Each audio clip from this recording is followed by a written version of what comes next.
Across the vast plains of Mesopotamia, where the Tigris and Euphrates rivers embraced the fertile earth, stood the majestic city of Uruk.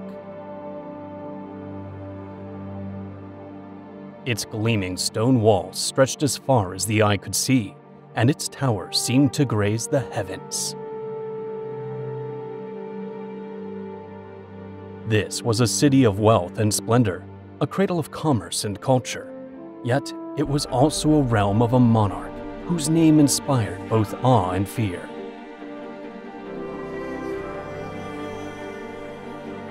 Gilgamesh.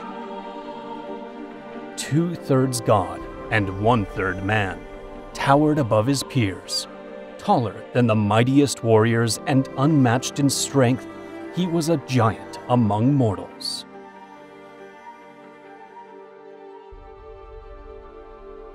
His piercing eyes and jet-black hair made his presence impossible to ignore, and wherever he walked, the air grew still.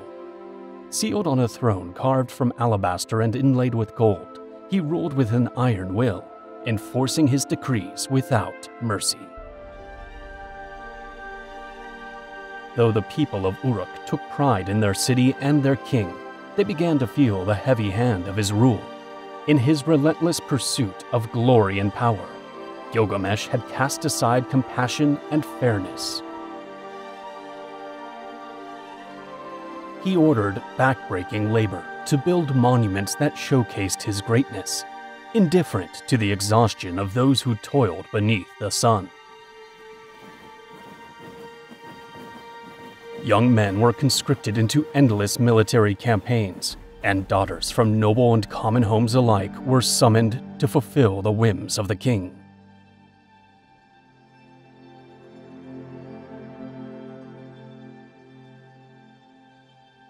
"Our king is like a storm that never ends," murmured the elders in the squares. "His actions leave us breathless, and his ambition threatens to devour us all." In the markets, once bustling with laughter, tension now hung in the air. Merchants spoke in hushed tones, afraid that any stray word might reach the ears of the sovereign.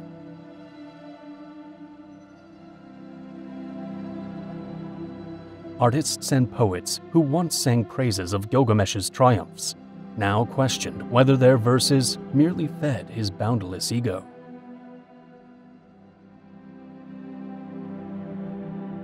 One evening, in a modest home on the outskirts of the city, a mother comforted her child.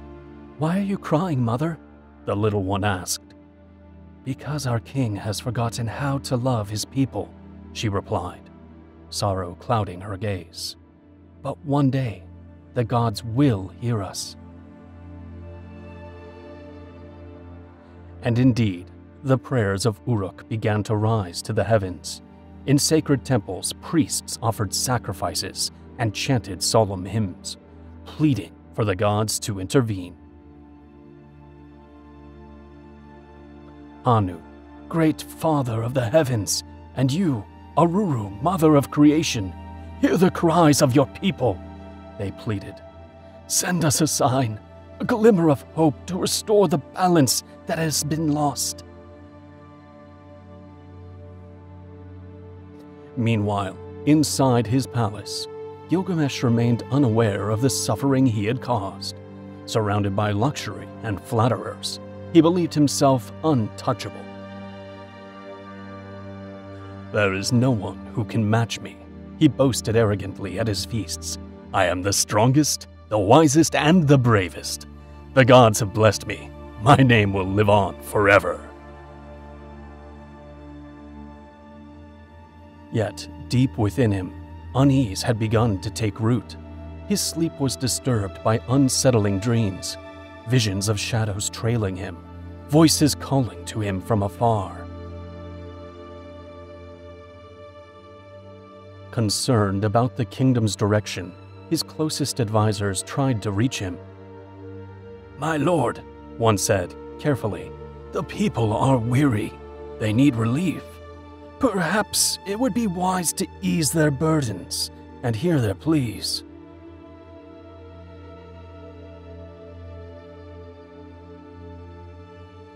Gilgamesh looked at him with disdain. Relief? Needs? A king does not falter because of complaints. If they wish to live under my protection, they must meet my demands. I will accept nothing less.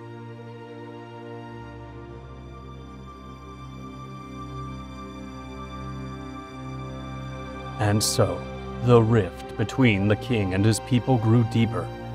Men began avoiding the main streets, afraid of being forced into labor. Women prayed their daughters would go unnoticed by the royal envoys.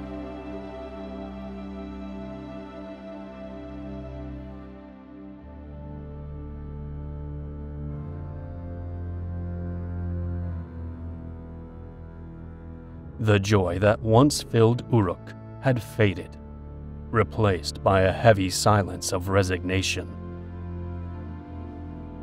In the heavens above, the gods watched. From his celestial throne, Anu turned to Aruru. "The sorrow of Uruk's people is too great," he said solemnly. "Gilgamesh has forgotten his true purpose."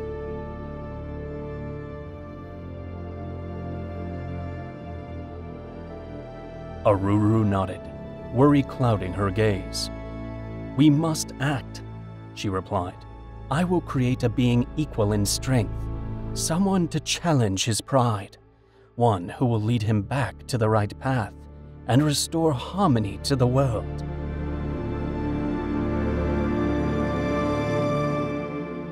In the high heavens where the clouds brushed the realms of the divine, Anu summoned a sacred council. The gods gathered in a radiant circle around him.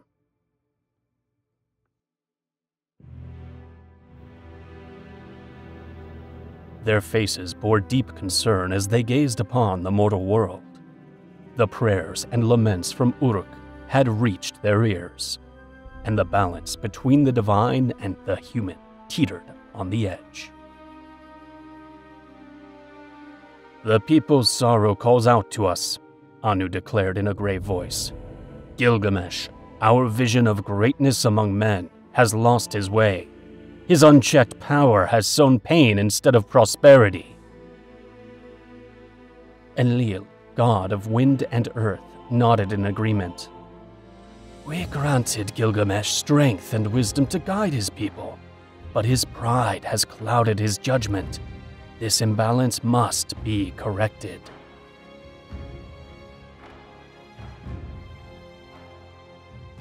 All eyes turned to Aruru, the great mother goddess, creator of humankind. Her gaze shimmered with both compassion and resolve.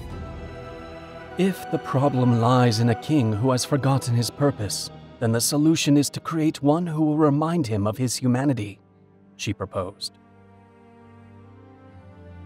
Anu bowed his head in approval. "Aruru, your hands shaped the first man. We must entrust you now with the task of forming a being who can stand as Gilgamesh's equal, someone who can challenge him and lead him back to the right path." Without delay, Aruru descended to the earth. She made her way to a remote corner of the world, far from the reach of men, where nature remained wild and untouched.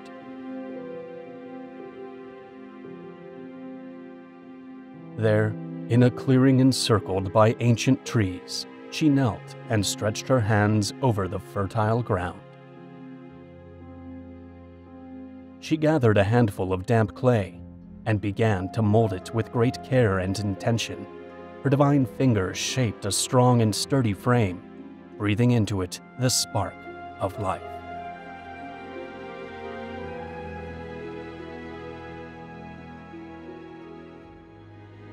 As she worked, she whispered ancient chants, words woven with power, pulsing in rhythm with the heartbeat of the earth itself.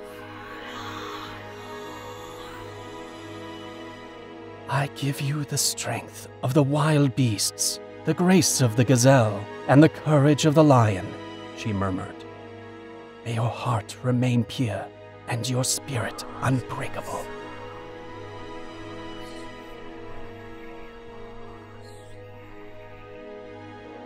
With each movement, the figure grew more defined.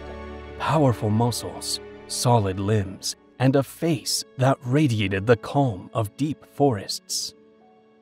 His hair flowed like an untamed mane, and his skin bore the warm hue of the earth from which he sprang.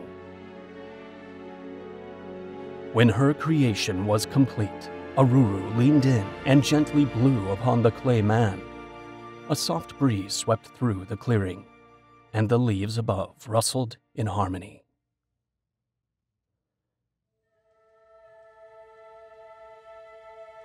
The figure's eyes opened slowly, revealing a brilliant, curious light within. For the very first time, Enkidu drew breath, the crisp air filling his lungs.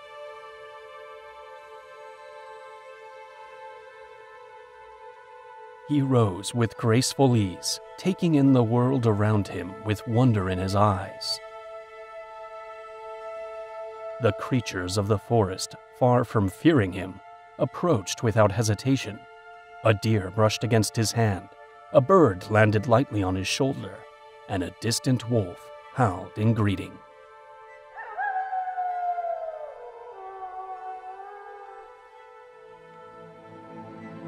Aruru watched with quiet satisfaction. Enkidu, I made you as a reflection of nature in its purest form. You will be the balance this world needs. Through you, Gilgamesh will learn the lessons he has forgotten. But her task was not yet complete. The goddess knew she had to protect her creation and guide his first steps.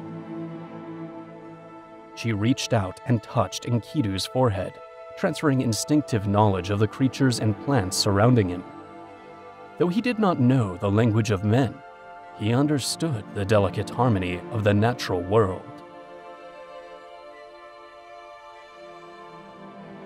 Live among the animals, learn from them, and share in their freedom, Aruru instructed him.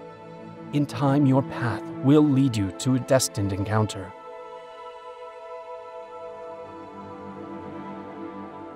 With one final, tender glance, the goddess faded into the air, returning to the celestial realms. Enkidu remained behind, but he felt no fear or loneliness. The forest was his home now, and every living being his kin.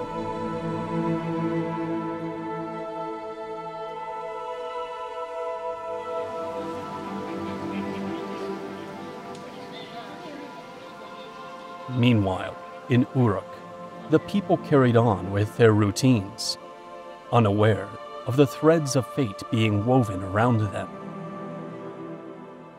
No one could have guessed that deep in the wilds, someone had been born who would soon change their lives and the fate of the entire kingdom.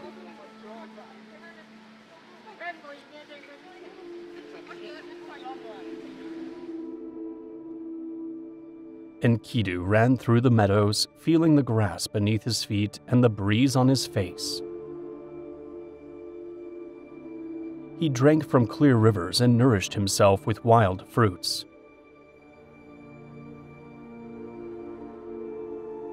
His abilities were astonishing. He could race beside gazelles, climb trees with the ease of a monkey, and fight with the strength of a bull. But destiny had greater plans for him. Though he lived in harmony, a stirring had begun within, a feeling that something awaited him beyond the forest's edge. From above, the gods watched closely. The seed has been planted, and Leo remarked. Now we must wait and see how this meeting unfolds. Anu nodded. I trust Enkidu will fulfill the purpose he was made for, and perhaps along the way, not only will Gilgamesh learn a valuable lesson, but both may discover a part of themselves they never knew existed.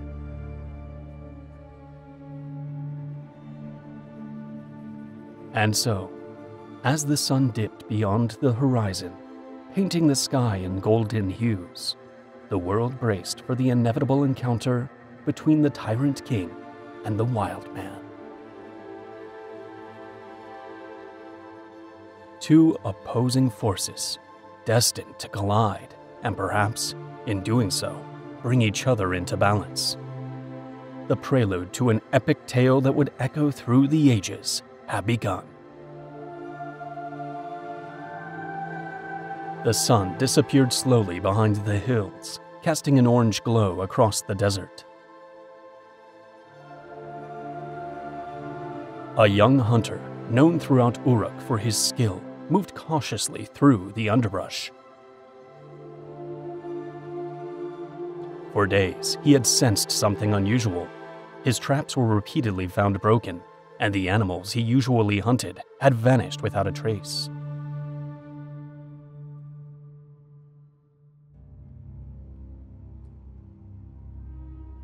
That afternoon, as he checked one of his snares, he heard a rustle behind him. Turning swiftly, his eyes widened in awe and fear.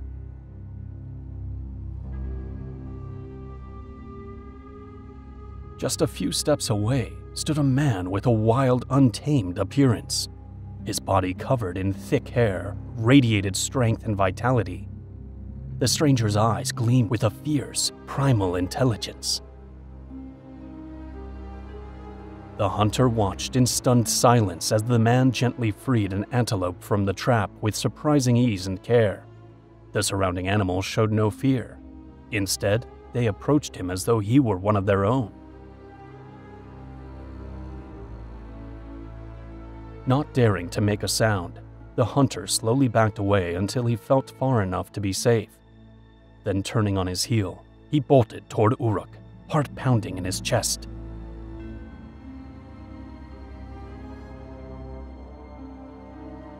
Once in the city, he went straight to his father, a well-respected figure in the community. "Father, I saw an extraordinary being out in the wild," he said, breathless. "He's like a man, but he lives with the beasts and possesses incredible strength. He destroys our traps and sets the animals free. If this continues, we won't have anything left to hunt." Concerned, the hunter's father brought the matter before the priests of Anu's temple. Gathered in council, they debated what should be done. "If this man keeps interfering, many families will lose their means of survival," one elder warned. "We must find a way to deal with him without provoking his wrath." It was then that a priest offered a suggestion. "I know someone who may be able to help us. Shamhat, a priestess of Ishtar's temple, is wise and graceful. Perhaps she can approach this being and bring him into our world."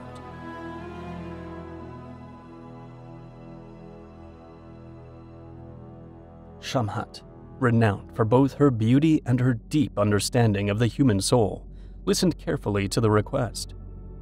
"If this man is truly as you say, his spirit is untainted, free of malice," she reflected.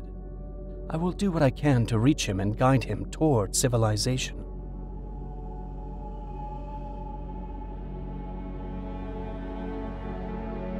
The next morning, Shamhat set out for the wilderness, accompanied by the hunter who had seen Enkidu. After several hours of travel, they arrived at the place where the wild man was known to appear. They decided to wait quietly, trusting that nature would unfold its course. It wasn't long before Enkidu emerged from the trees, moving with the fluid grace of a wild cat. When he spotted Shamhat, he paused, intrigued. Never before had he seen anyone like her. Her fine garments, graceful posture, and kind smile stood in stark contrast to everything he knew.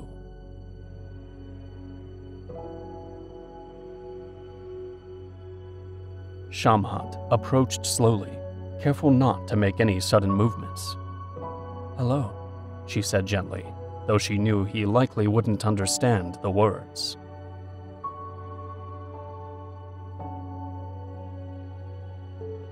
She offered him a piece of bread and a bowl of beer. Enkidu sniffed the bread curiously, and after a moment of hesitation, took a bite.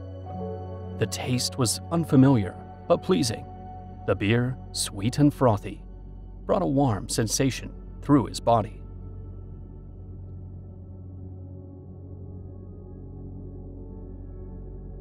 For several days, Shamhat stayed with Enkidu in the wilderness.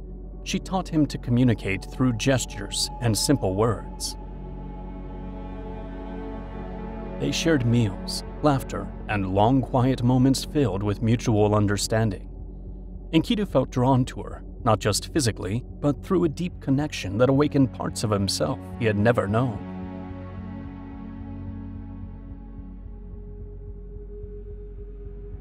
The desert animals watched from afar. Gradually, they began to drift away from Enkidu. They sensed a shift within him.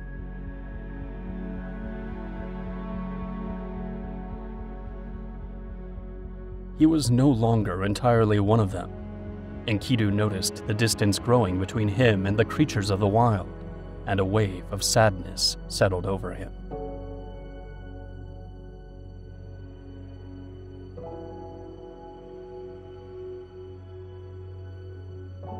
"Why do my friends avoid me?"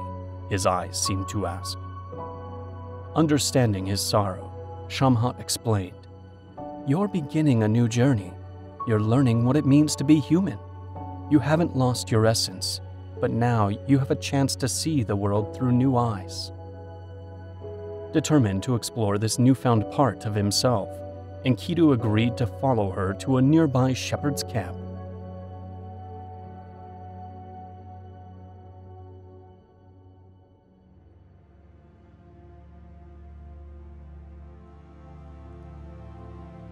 There, he was met with cautious stares, but Shamhat's presence reassured the people. They gave him clothes to wear and showed him how to put them on. At first, the feeling of fabric against his skin felt strange, but he quickly adjusted. Enkidu listened with fascination, eager to grasp the meaning behind every tale.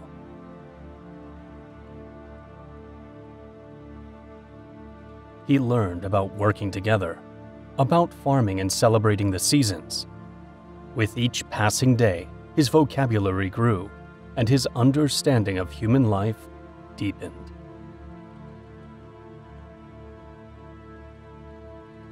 One night, an old shepherd approached him.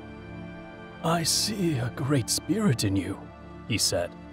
"Though you come from the wild, you have a place among us. There is much you can give, and much still to learn."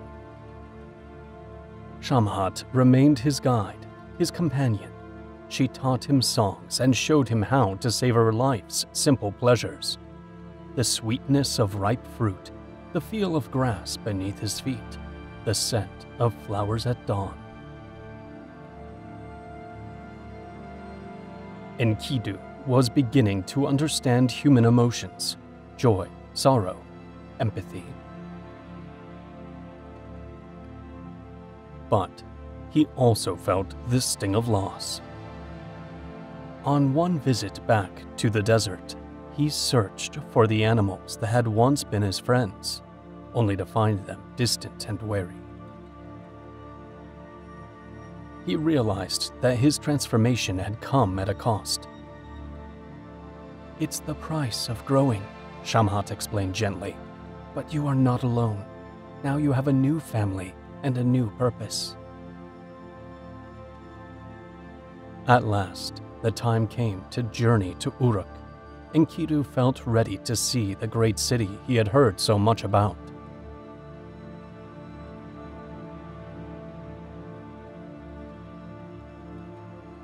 As they neared its towering walls, his eyes widened in awe. The buildings loomed high, and the streets buzzed with life.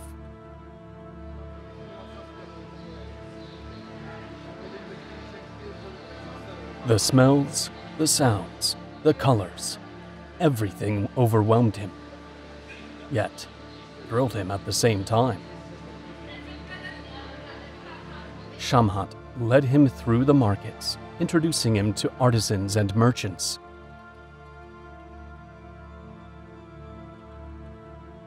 He tasted exotic foods and marveled at objects he had never imagined. Though some townsfolk eyed him with suspicion or curiosity, most welcomed him thanks to Shamhat's presence.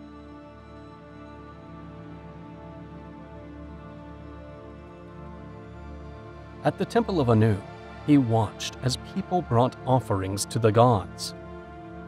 Here, people seek guidance and protection, Shamhat explained. It's a sacred place where we honor those who created us.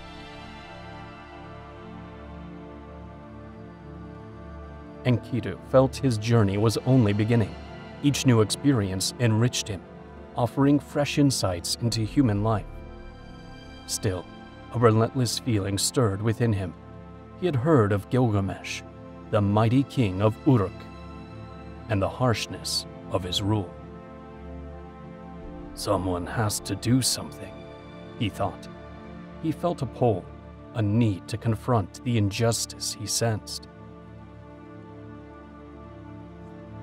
Shamhat, noticing the turmoil in his heart, said, "Perhaps that's the reason you've been brought here. But remember, strength isn't always the answer. Sometimes change begins with understanding and dialogue." Enkidu nodded, though deep down, he knew that fate was leading him toward an encounter he could not avoid. The transformation he had undergone was part of a greater plan.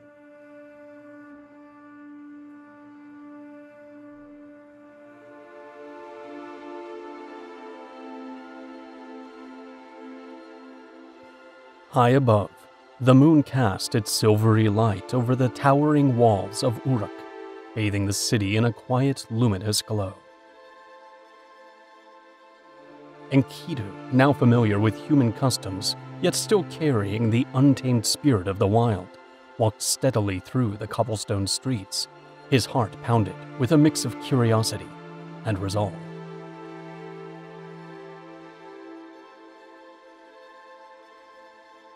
He had heard tales of Gilgamesh, the powerful king of Uruk, and how his arrogance and oppression weighed heavily on the people.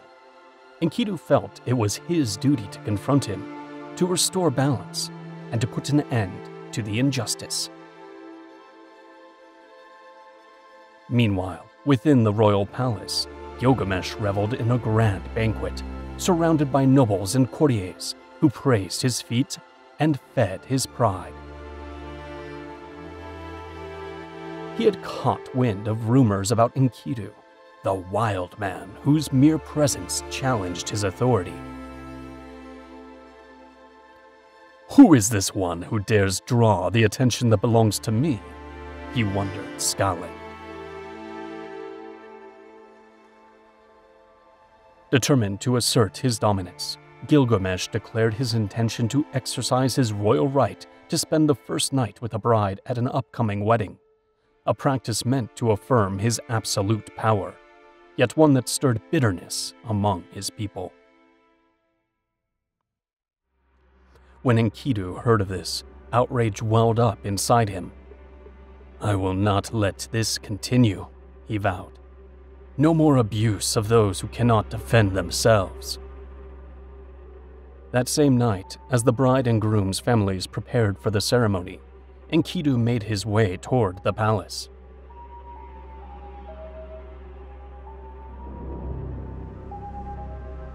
The guards, startled by his imposing presence and the fierce determination in his eyes, hesitated to block his path.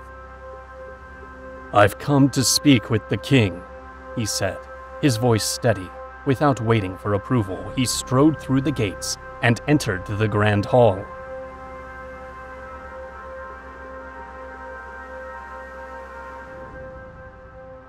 Gilgamesh, spotting him from his throne, rose with a mixture of surprise and fury. "Who are you to barge into my palace unbidden?" he demanded. "I am Enkidu," the newcomer replied calmly, "and I have come to stop your injustices. I won't allow you to continue oppressing your own people."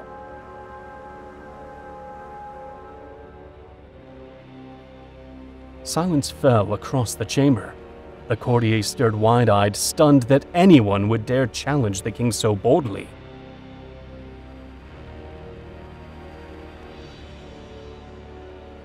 Gilgamesh narrowed his eyes, his anger flaring. "You are brave, but foolish. No one defies me without paying the price."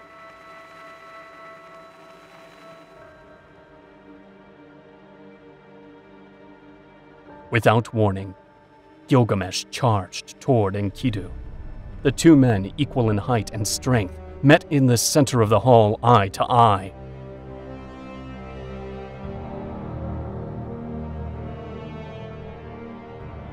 Their gazes clashed like lightning, and in that moment their fates were forever intertwined.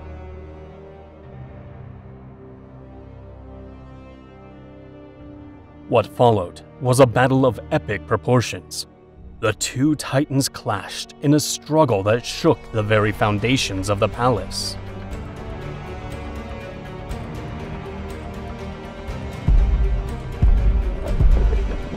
Each blow echoed like thunder.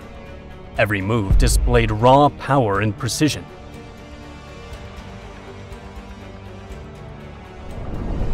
The pillars trembled, and the torches flickered beneath the fury of their duel.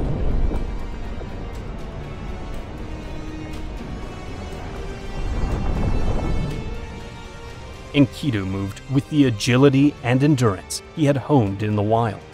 He dodged with feline grace, striking back with the force of a charging bull. Gilgamesh, trained in the art of war, countered with skill and strategy, refined through countless victories. Their fight spilled into the streets of Uruk. People poured from their homes, astonished to see their king locked in combat with a mysterious challenger.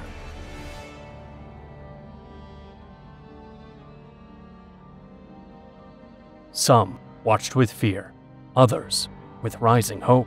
Whispers filled the air. Could this be the end of Gilgamesh's tyranny?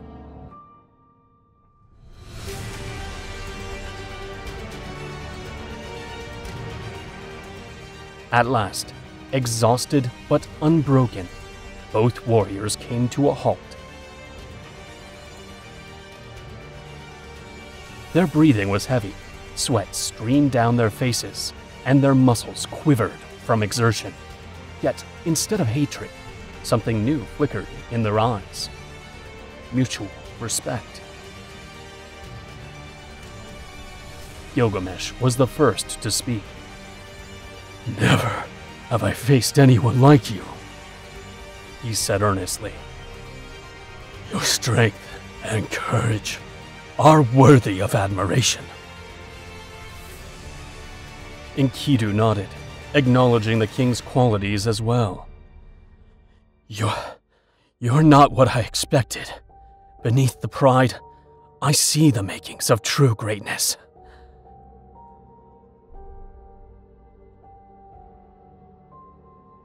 A silence settled between them, not tense, but filled with understanding. The meeting of two souls who, though different, shared a common spirit.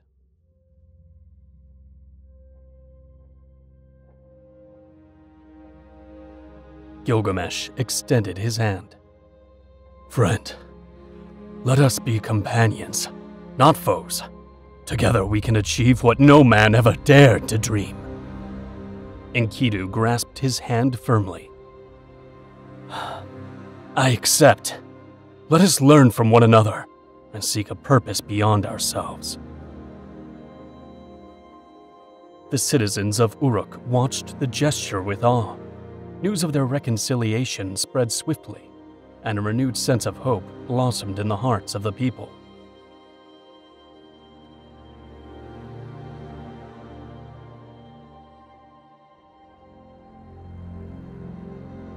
Back at the palace, Gilgamesh ordered a feast to be prepared in Enkidu's honor.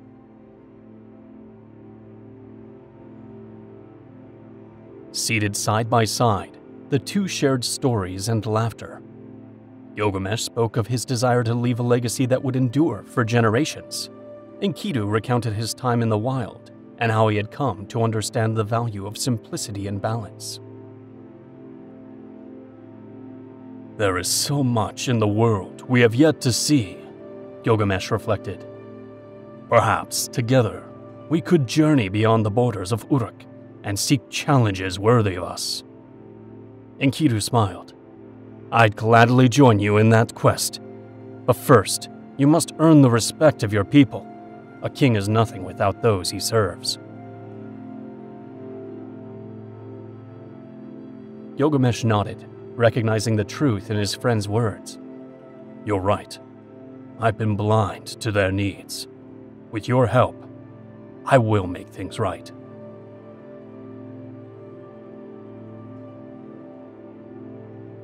Thus, that night marked the beginning of a legendary friendship and the start of Gilgamesh's transformation. Enkidu's influence promised to guide him toward a path of justice and honor.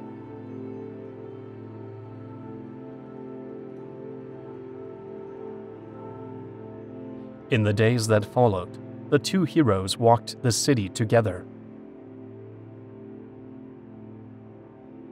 Gilgamesh listened to his citizens' concerns and began introducing changes to improve their lives. Oppression gave way to cooperation, and Uruk began to flourish like never before.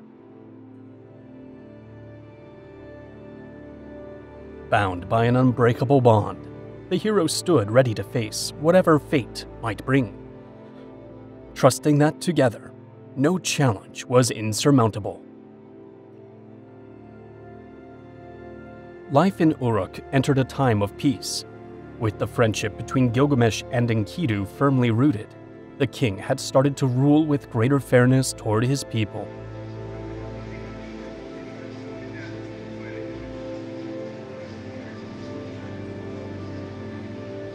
The streets bustled with life, and laughter echoed through the plazas. Yet, for two souls accustomed to thrill and adventure, daily routine began to feel uneventful.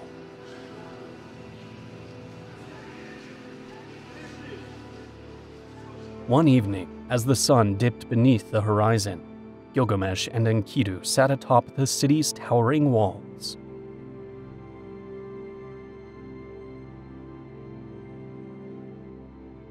"My friend, do you feel it too?"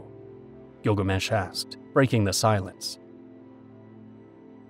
Enkidu turned toward him with curiosity. "What do you mean?" "This worry that consumes me," the king explained. "Even though Uruk prospers and its people live in peace, I feel an unfulfilled longing inside me. It's as if we're meant for something greater than simply enjoying everyday calm."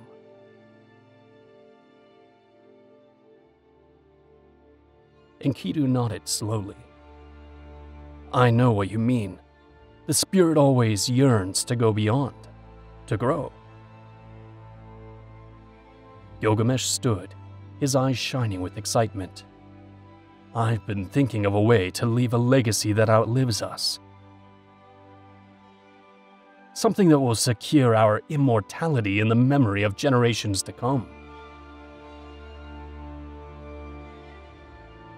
"And what do you have in mind?" Enkidu asked, intrigued. "The Cedar Forest," Gilgamesh replied with resolve. "A magnificent woodland, where trees reach the heavens, guarded by the fearsome Humbaba, the protector appointed by the gods. If we defeat him and harvest those cedars, we can build monuments that will ensure our names are remembered forever." Enkidu's brow furrowed. "I've heard of Humbaba. They say his breath is fire, and his voice roars like a storm. He's a mighty creature, placed there by the gods to guard the sacred forest. Aren't you afraid of incurring his wrath, or worse, the gods' disapproval?" Gilgamesh smiled boldly. "The gods have favored us so far. We've proven ourselves worthy, and besides, what glory lies in turning away from challenge out of fear? If we want to be remembered, we must dare to do what no one else has."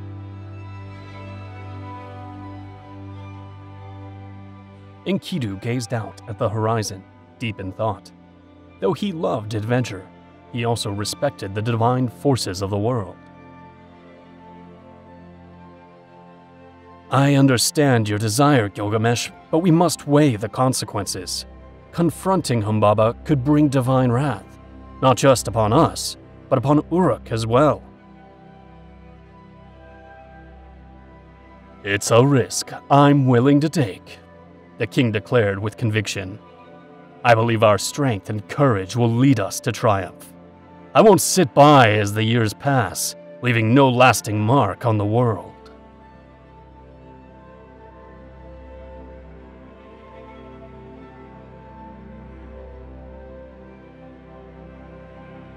Both felt that fate was guiding them toward something monumental.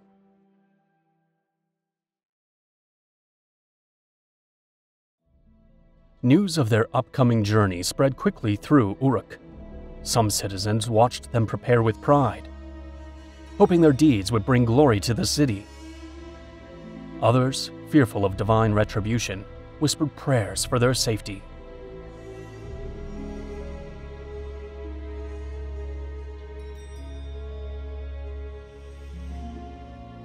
Before departing, they visited Ninsun, the mother of Gilgamesh, revered for her prophetic gifts.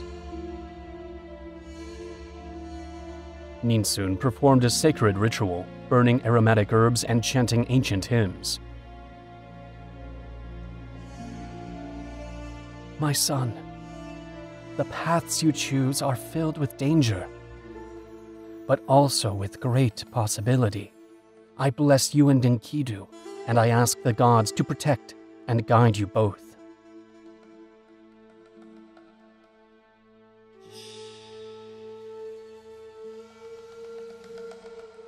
As a symbolic gesture, Ninsun adopted Enkidu as her own son, deepening the bond between the two heroes.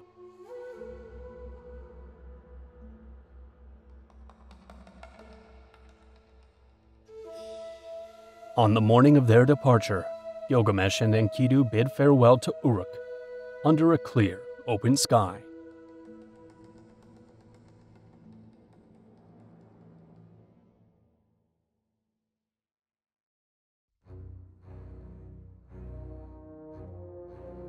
Joined by a select group of brave warriors, they set out toward the legendary Cedar Forest, the domain of the fearsome Humbaba.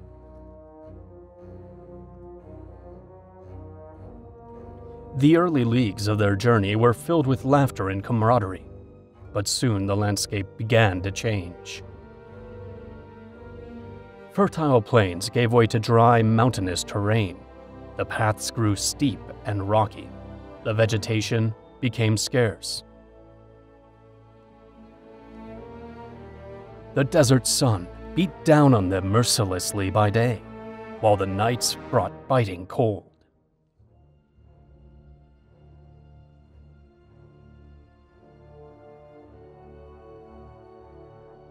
Though well-trained, the men began to feel the strain of the journey.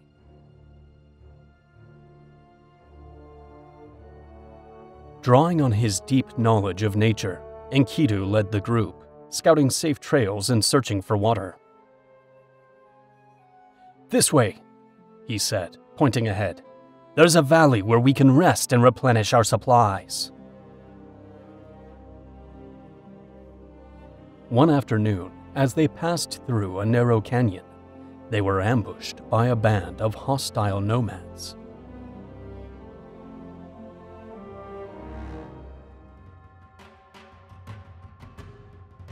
From the heights above, the attackers hurled arrows and stones, taking advantage of the terrain. Watch out! Gilgamesh shouted, raising his shield to deflect the barrage. The battle that followed was fierce. Gilgamesh and Enkidu fought side by side, their bravery unwavering.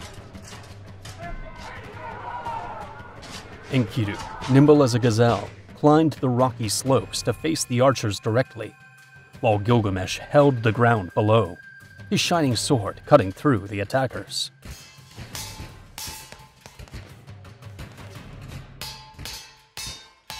Their men, inspired by the courage of their leaders, rallied together and drove the enemies away.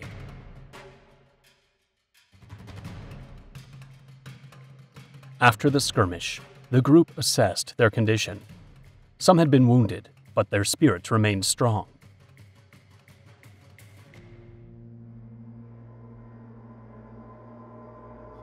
This is only the beginning, Enkidu warned. We must remain vigilant. The path ahead is still long and full of danger.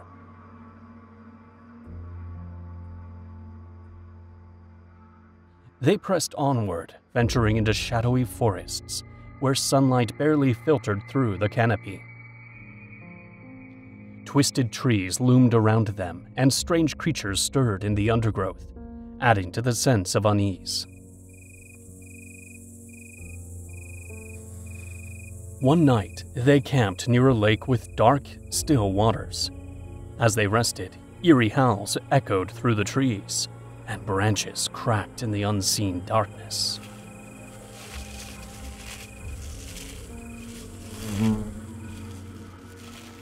"Something is watching us," one of the warriors whispered. Enkidu, sharpening his senses, nodded. "It's possible, but we must not show fear. Our strength lies in our unity and resolve."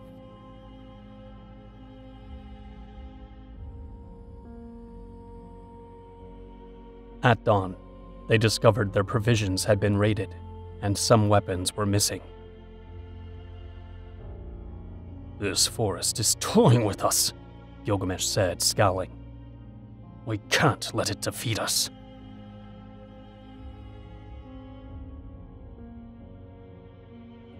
They chose to move forward without delay. As they delved deeper into the unknown, the challengers grew harsher. They endured sudden storms, crossed swift and swollen rivers, and followed trails that seemed to shift like illusions.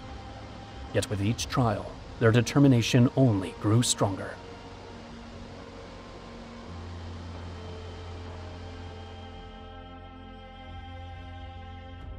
In a clearing, they found a cave that offered shelter. While the others rested, Enkidu scouted the area.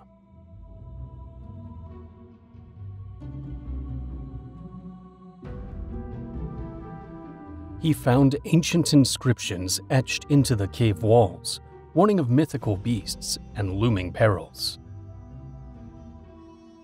"Others have been through here before us," he reported to Gilgamesh. "We must tread carefully." Gilgamesh studied the carvings and replied, "Then our names will join theirs. We will overcome these trials and reach our goal."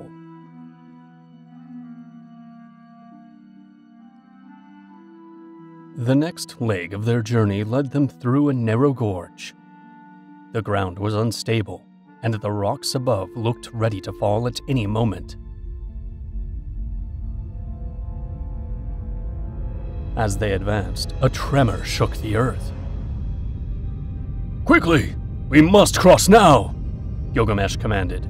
With coordinated effort and urgency, they reached the other side, just before a landslide sealed the pass behind them. At last, after many days of hardship, a new scent drifted on the breeze. The unmistakable fragrance of cedar. The landscape began to shift. Towering trees rose before them, and a mysterious mist cloaked the surroundings. "We've reached the gates of the cedar forest," Enkidu announced. The men gazed at the vast forest stretching out ahead with a mix of awe and unease.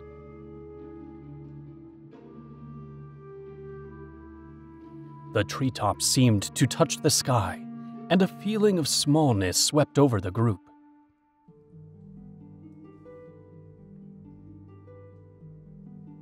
Gilgamesh took a deep breath. "Our challenge is near. We'll rest here and prepare for whatever lies ahead."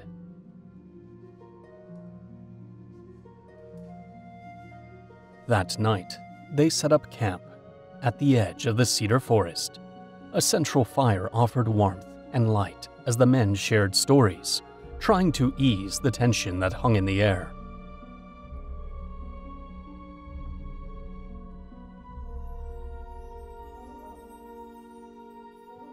The silence of the forest was unsettling, broken only by the occasional snap of a branch or the whisper of wind through the leaves.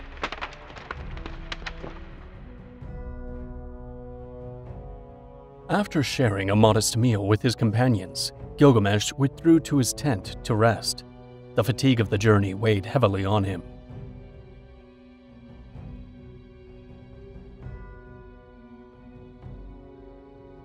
In his dream, he found himself climbing a massive mountain. The path was steep, riddled with obstacles.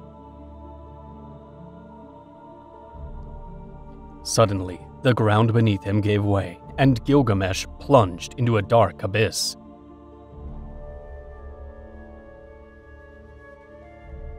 As he fell, ghostly figures reached out toward him, their faces twisted in pain.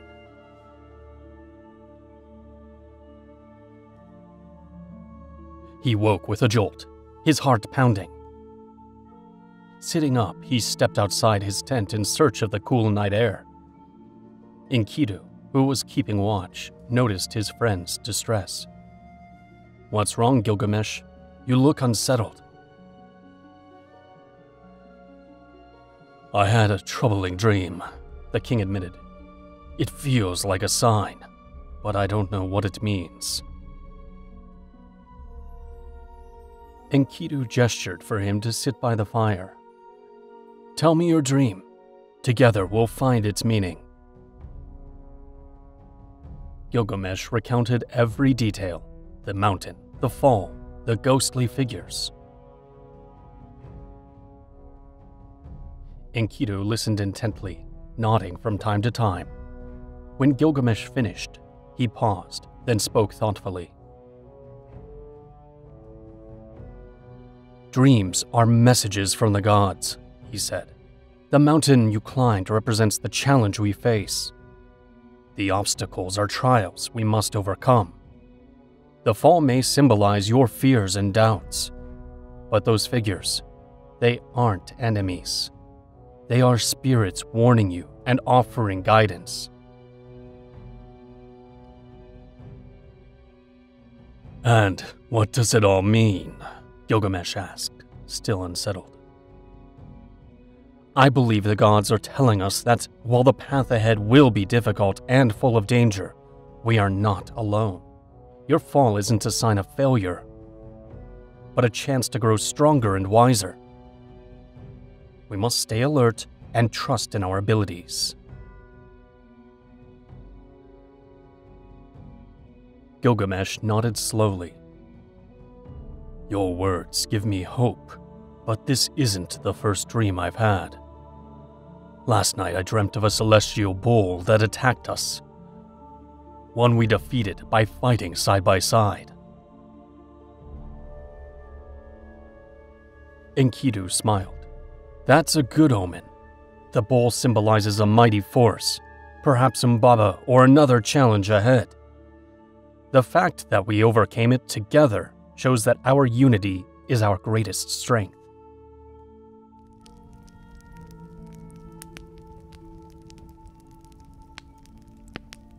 The two friends fell silent for a while, watching the flames dance.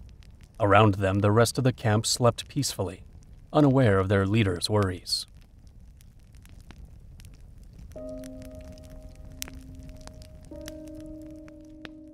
At dawn, before entering the forest, the warriors performed protective rituals, offering prayers to the gods. Enkidu, in tune with nature, asked the forest spirits for permission to pass. "We come with no ill will," he murmured to the wind. "We seek only to fulfill our destiny."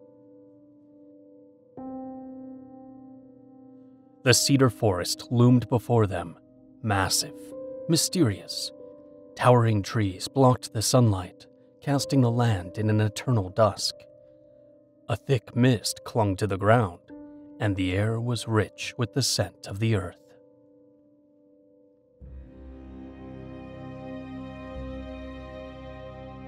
"It's time," said Gilgamesh, placing a hand on Enkidu's shoulder. "Together, we move forward and face whatever lies ahead." "Remember," Enkidu warned softly, "stay sharp and don't stray. This is sacred ground known to no man."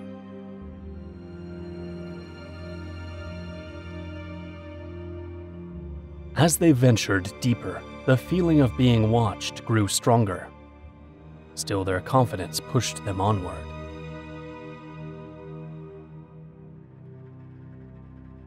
The cedar forest stood towering before them, vast and awe-inspiring. The colossal trees rose like pillars supporting the sky, their crowns vanishing into the mist above.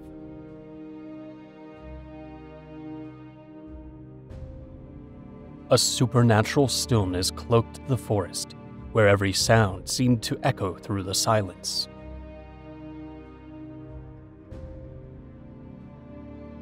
Gilgamesh and Enkidu, flanked by their brave warriors, moved cautiously along barely visible paths, fully aware they were stepping into the domain of Humbaba, the guardian appointed by the gods to protect the sacred forest.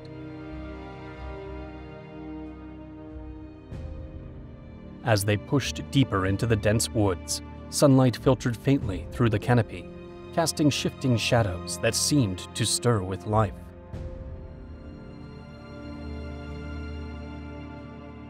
The air was thick with strange, unfamiliar scents, and an unshakable feeling of being watched crept over the group. Enkidu sensed Humbaba's looming presence. "He's close," he whispered to Gilgamesh. "He feels our intrusion. He's preparing to strike." Suddenly, a deafening roar shattered the forest's stillness, shaking the earth beneath their feet. Animals scattered in panic, and flocks of birds burst skyward in chaos. From within the mist emerged the fearsome figure of Humbaba.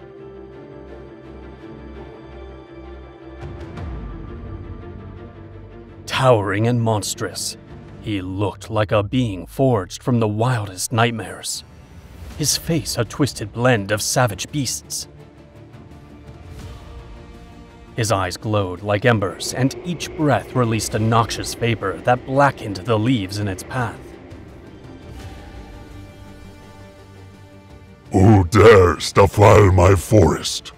he thundered, his voice rumbling like it rose from the bowels of the earth.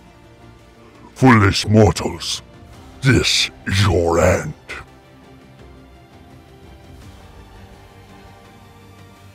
Gilgamesh stepped forward, gripping his sword tightly. "I am Gilgamesh, king of Uruk. I've come seeking glory and the sacred wood of the cedars. I fear no guardian." Enkidu stood beside him. "Humbaba, we have come to challenge you, but we also give you a chance. Let us pass peacefully."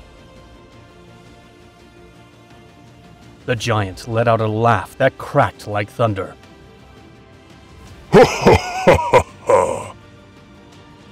"Arrogant fools, there is no passage for you here. Your audacity will be punished."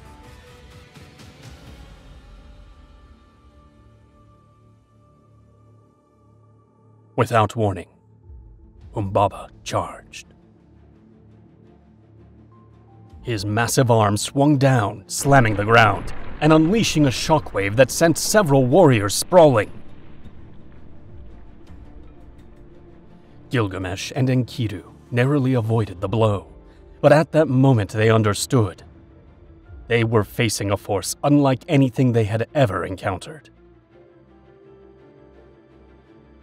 Gilgamesh, showcasing his skill and courage, launched swift strikes, aiming for any vulnerable spot he could find.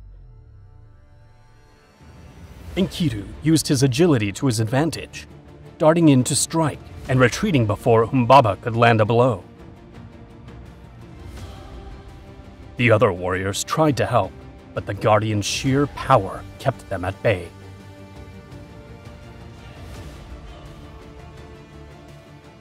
Humbaba unleashed his 7 auras of terror, each more overwhelming than the last. A heavy darkness blanketed the forest, and a freezing wind slashed at their skin like blades. Fear seeped into the hearts of the men, freezing them in place.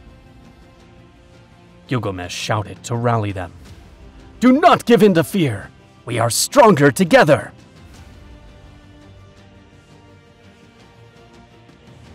Yet, despite their courage, Humbaba seemed unbeatable.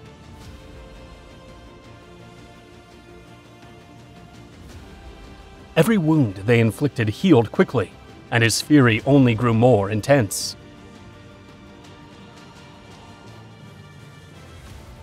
In a critical moment, the Guardian managed to separate Gilgamesh and Enkidu, turning all his focus on the king of Uruk.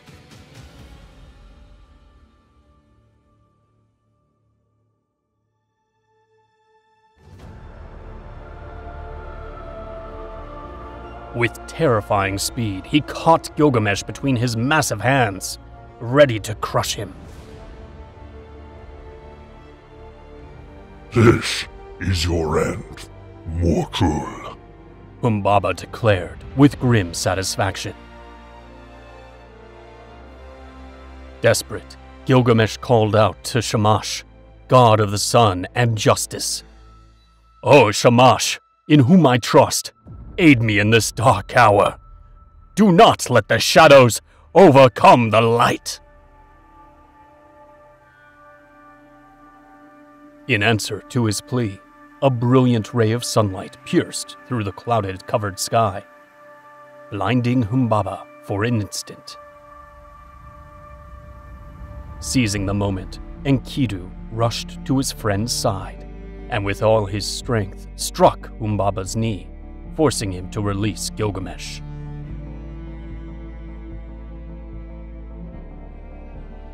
Hearing the hero's cries, Shamash sent 7 mighty winds to aid them. The winds swirled around Humbaba, trapping and restraining him. He struggled fiercely, but even his immense strength could not overpower the divine forces. "Now's our chance!" Gilgamesh shouted, gripping his sword once more. Side by side with Enkidu, he launched into battle with renewed resolve. Their blows landed true, and the giant began to show signs of weakening.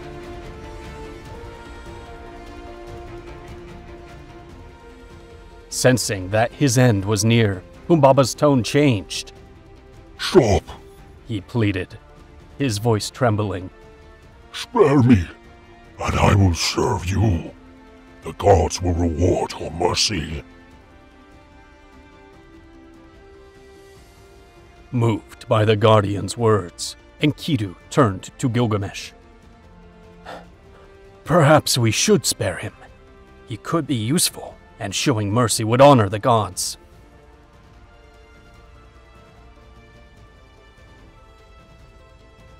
But Gilgamesh, fearing Humbaba might regain his strength, decided they couldn't take that risk. "We can't trust his promises. If we let him live, he may seek revenge. We must finish what we started."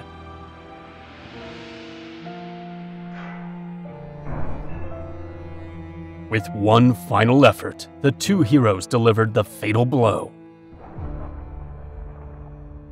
Humbaba collapsed, and his massive body shook the earth as it hit the ground.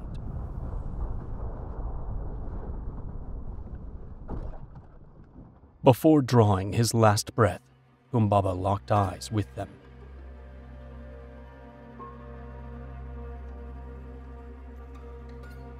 You have defeated me, but your victory will come at a cost. The gods will not overlook this. You have defied their will. Their wrath will find you. Remember that.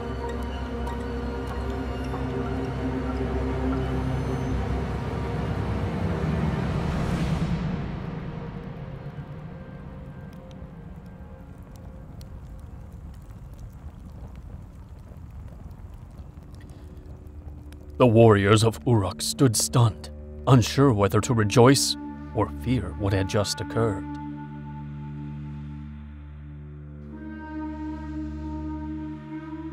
Enkidu felt a mix of triumph and guilt.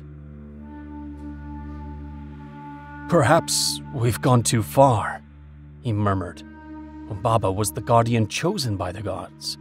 By killing him, we may have disturbed the natural order. Gilgamesh, aware of the potential consequences, tried to lift their spirits.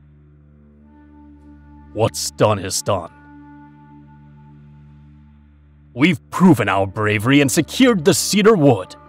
With it, we'll build monuments that will glorify Uruk and the gods themselves." Still, both men felt a lingering unease. Humbaba's final words echoed in their minds, a warning that their actions might have unleashed something unforeseen.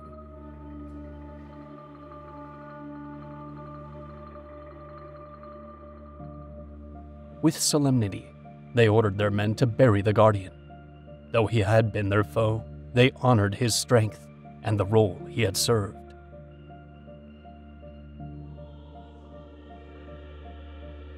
Then, they began harvesting the cedars, choosing the finest trunks to carry back to Uruk. As they worked, the forest seemed to grieve. The wind whispered through the trees like a mournful sigh, and the sunlight faded, casting the land into shadow.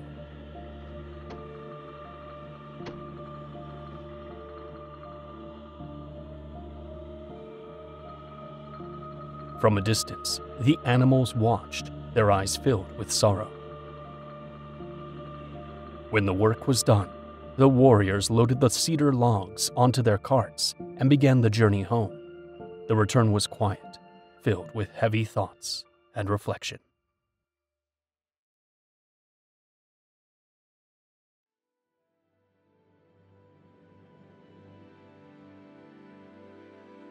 As the sun rose over the horizon, Gilgamesh and Enkidu, leading their company, caught sight of Uruk's towering walls.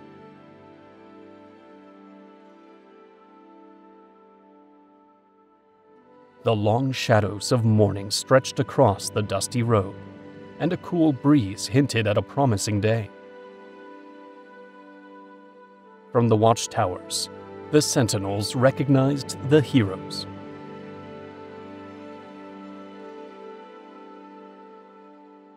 The city gate swung open wide, and excitement rippled through the streets. Men, women, and children poured out of their homes, abandoning their chores to gather in the square. "Gilgamesh and Enkidu have returned!" The voices rang out. Drums thundered, and flutes played festive tunes.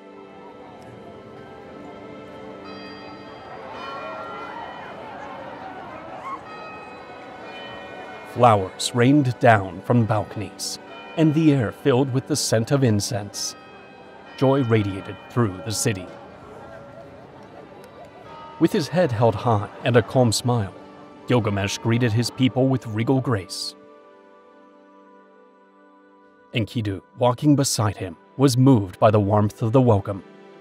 For someone who had once known only the solitude of the wilderness, this show of collective affection was deeply touching.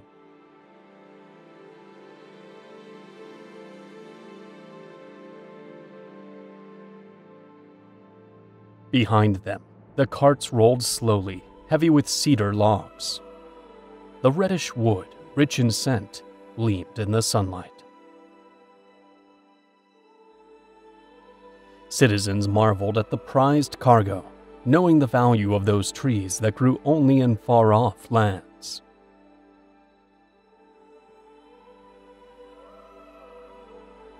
At the heart of the city, in the grand plaza before the Temple of Anu, a platform had been raised and adorned with banners. There, the city's elders waited to offer their formal welcome.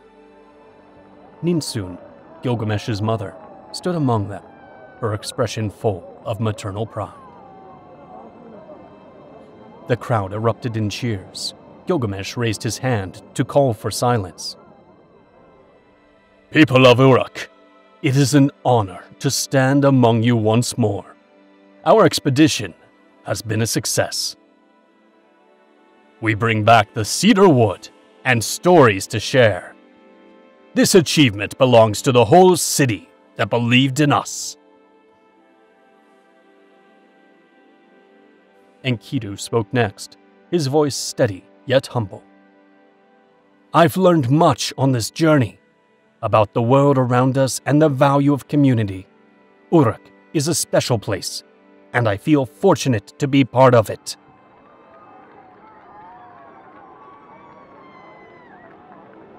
The citizens, moved by the words of both heroes, erupted once again in joyful applause.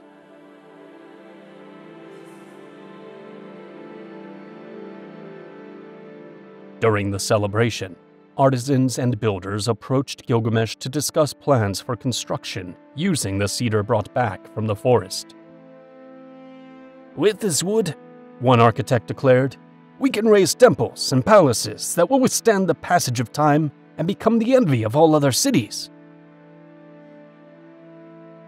Gilgamesh nodded, thrilled by the vision of beautifying Uruk and leaving behind a lasting legacy. "I want to build a new temple in honor of the gods and strengthen our city walls to protect our people. Every piece of wood will be used for the good of all."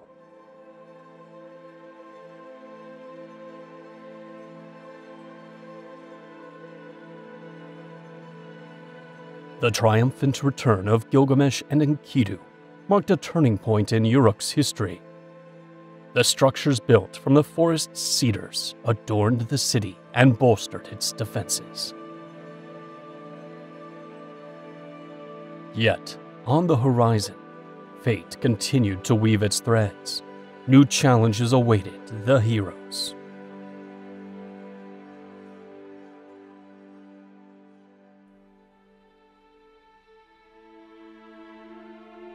After their victorious return, Uruk flourished like never before.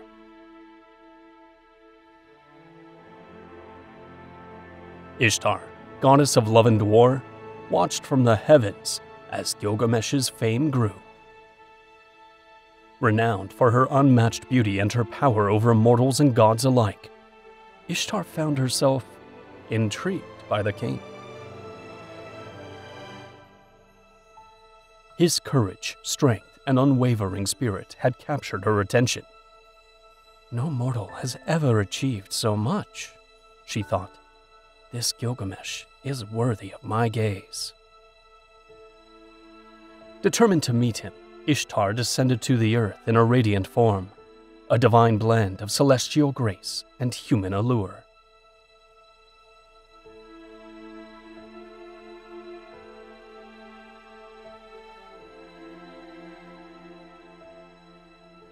Her arrival in Uruk did not go unnoticed.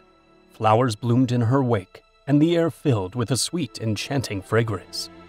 The people bowed in reverence, recognizing her divinity.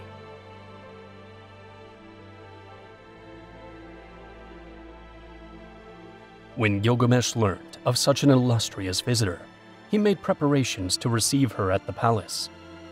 Dressed in his finest robes, flanked by Enkidu and his court, he waited with keen curiosity.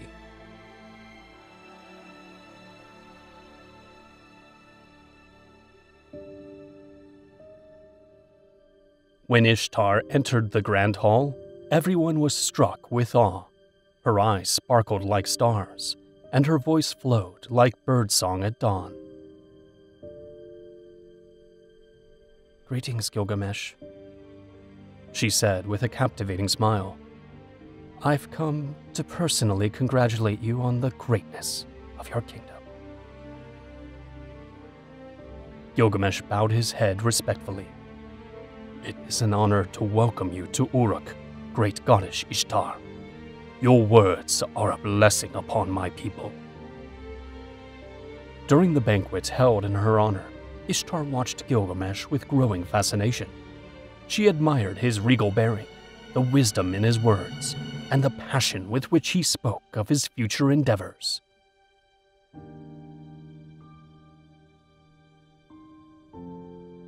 As the evening wore on, the goddess chose to reveal her intentions.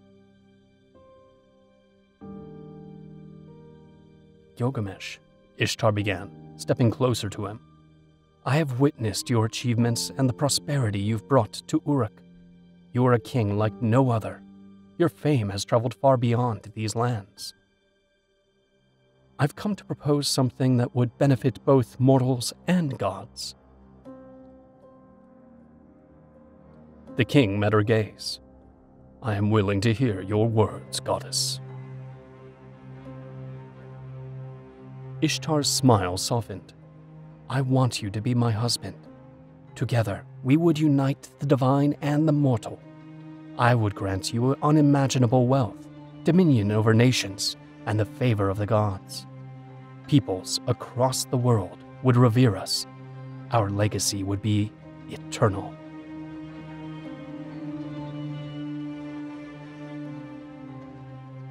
The hall fell into silence. Everyone present awaited Gilgamesh's response with bated breath. It was a tempting offer, a once-in-a-lifetime opportunity that many would accept without hesitation. Gilgamesh thought carefully before speaking. He was well aware of the stories surrounding Ishtar, of her former lovers and their fates. He also understood the weight his decision could carry.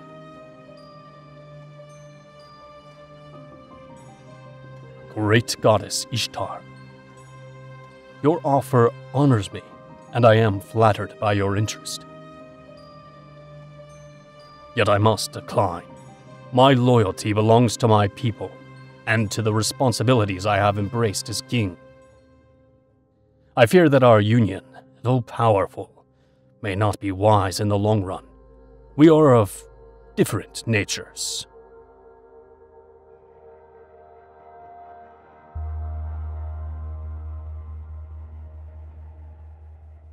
Ishtar blinked, stunned by the refusal. She was not used to rejection, especially from a mortal. "You dare to refuse me," she said in disbelief. "Do you not see the advantages this union would bring?" Gilgamesh stood firm. "I understand what you offer, but I also know the stories of those who came before me. Many met unfortunate ends. I do not wish to become another. I would rather honor and revere you as a goddess, without binding myself to a fate that could bring sorrow."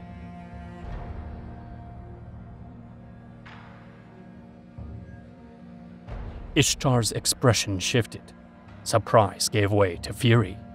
Her once warm eyes now burned with light. "Insolent!" she thundered. "How dare you speak to me that way? I am Ishtar, queen of the heavens. No mortal has ever spurned me without facing the consequences."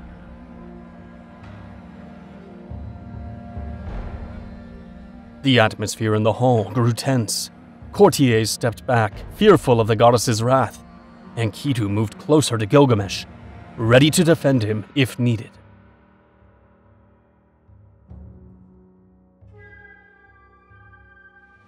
Ishtar's voice rose sharply. "If you refuse my hand, you will know my fury. I will make you regret this day, and Uruk will bear the weight of my anger." Without waiting for a reply, The goddess turned and stormed out of the palace, leaving a heavy silence in her wake. Flowers withered in her path, and the air grew thick and oppressive.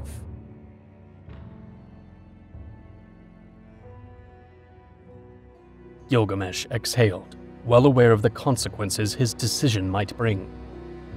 Enkidu placed a hand on his shoulder. "You spoke from your heart, but we must be ready. Ishtar is powerful. She will not take this rejection lightly." The king nodded. "I know, my friend, but I couldn't go against my beliefs. Now we must stay vigilant and protect our people from whatever may come."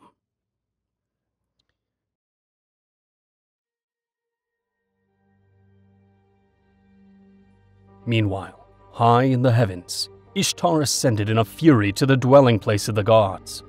Her wounded pride fed her thirst for revenge.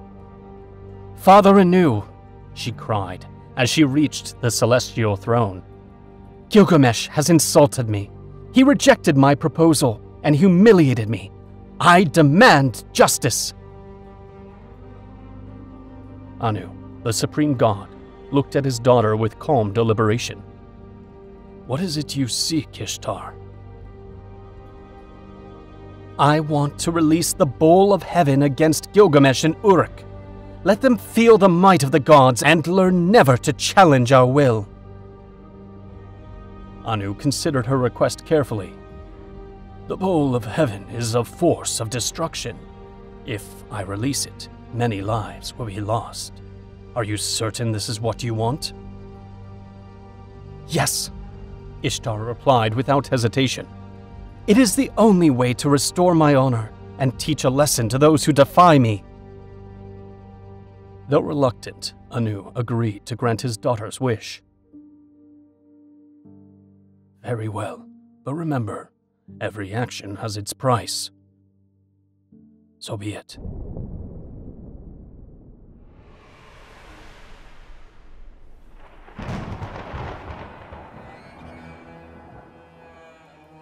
Back in Uruk, the skies began to darken. Thick black clouds gathered, and the wind howled with unnatural force. Citizens looked to the heavens in fear, sensing that something dangerous was drawing near. Gilgamesh and Enkidu gathered with the city's advisors and priests. "We must prepare," the king declared. "Ishtar has revealed her wrath. She may attempt to strike us. Let's fortify our defenses and protect our people."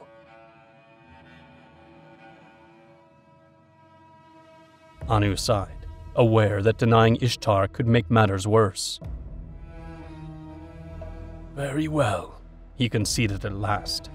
"I will give you the bowl of heaven, but you must be ready to face the consequences."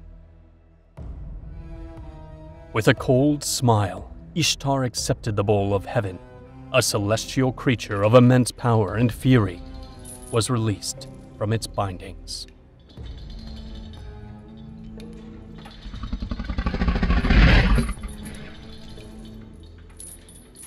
Its eyes burned with intense fire, and each step it took made the ground tremble. Ishtar led the beast toward the earth, pointing the way to Uruk.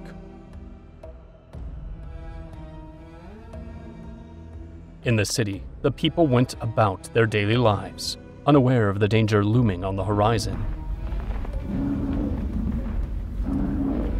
Suddenly, the bowl of heaven appeared, striding forward with thunderous steps that shook the earth.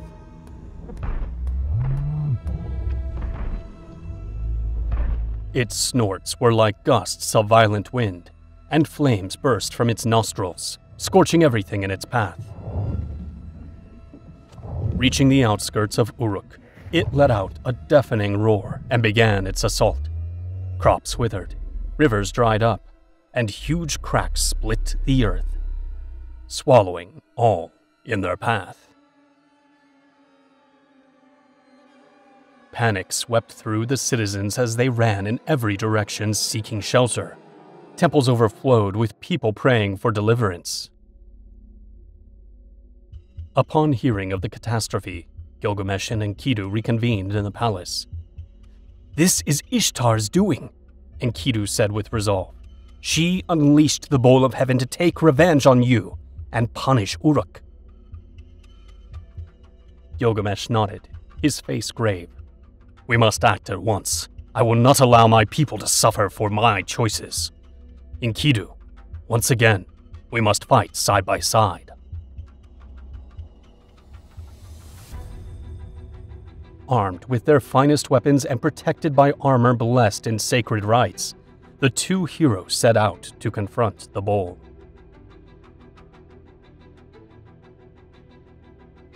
Upon arriving, they were met with scenes of devastation. Yet undeterred, they moved forward with unshakable courage.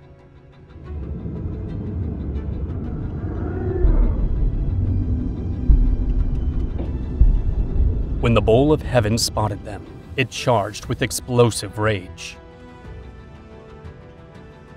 Gilgamesh and Enkidu split apart, trying to disorient the beast. Enkidu, swift and nimble, drew its attention, dodging the powerful strikes. "Gilgamesh, now!" Enkidu shouted, barely dodging a brutal strike.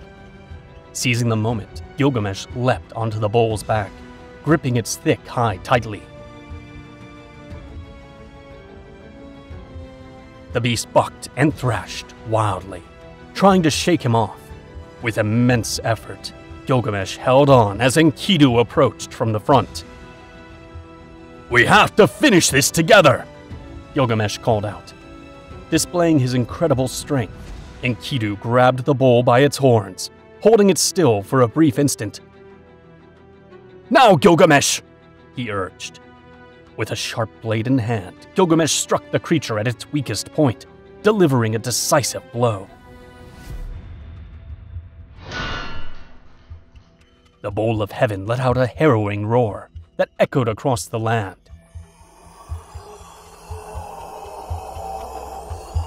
Its strength drained rapidly, and it collapsed to the earth with a thunderous crash.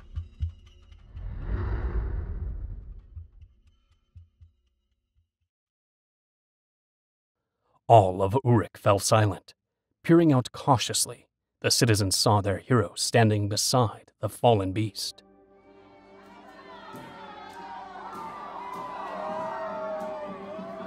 A wave of relief swept through the city. Drums sounded, and voices rose in jubilant celebration.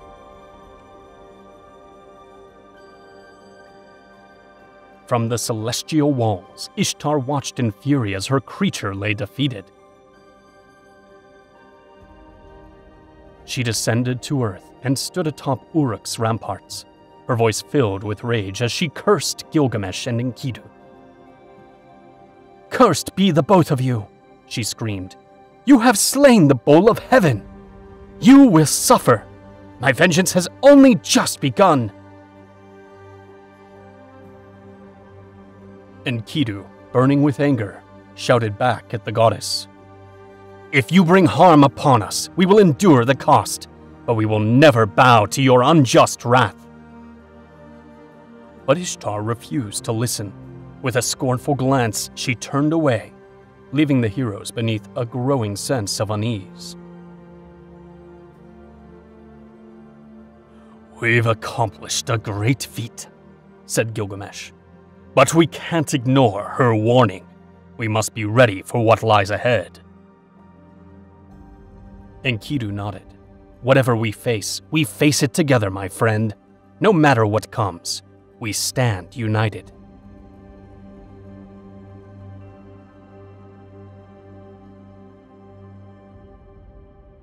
Far above in the heavens, the gods convened in a grand council to deliberate the actions of Gilgamesh and Enkidu.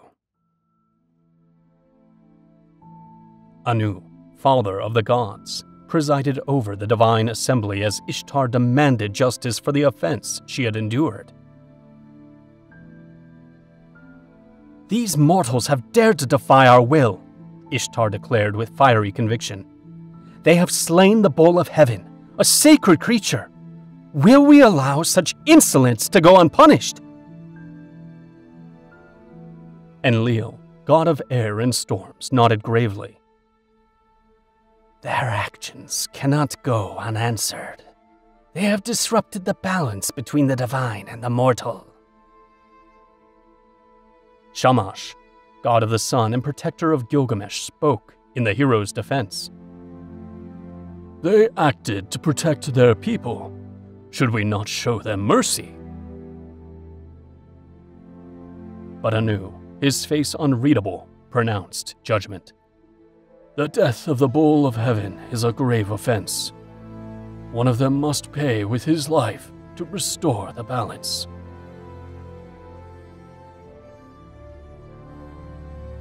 After deliberation, the gods decreed that Enkidu would bear the punishment. He was created to temper Gilgamesh, Enlil said. Now he has exceeded that purpose.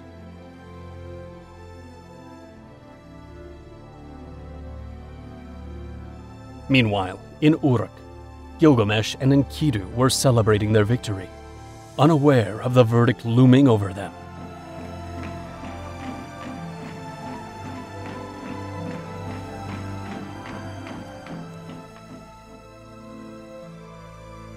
That night, Enkidu began to have disturbing dreams.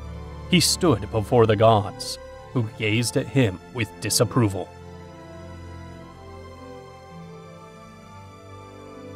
A shadowy figure, the messenger of death, guided him toward the underworld, a realm of darkness where lost souls wandered aimlessly.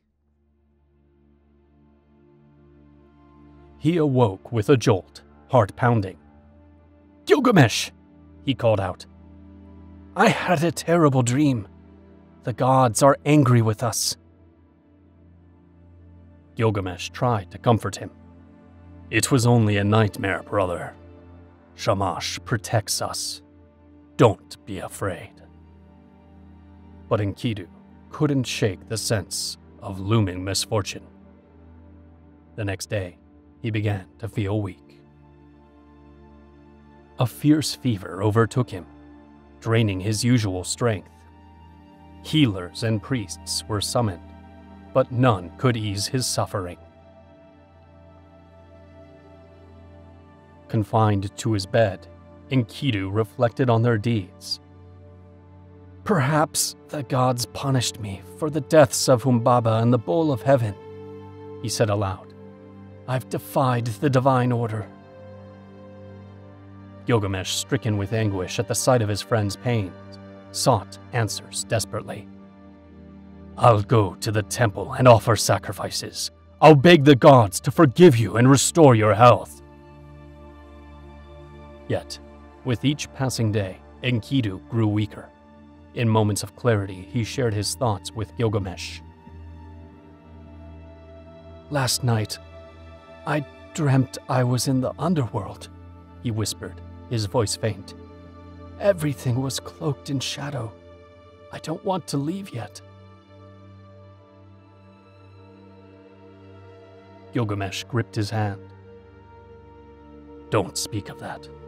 You'll recover. You're strong, Enkidu. But deep down, Enkidu knew his time was running out. If this is my end, know that our friendship has been the most precious part of my life. Together, we lived adventures others can only dream of.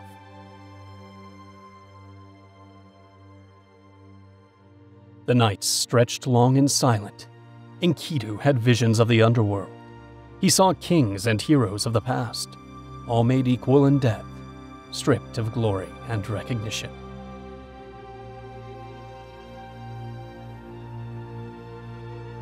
Death is the great equalizer, he pondered. What value do our feats hold, if in the end we all meet the same fate?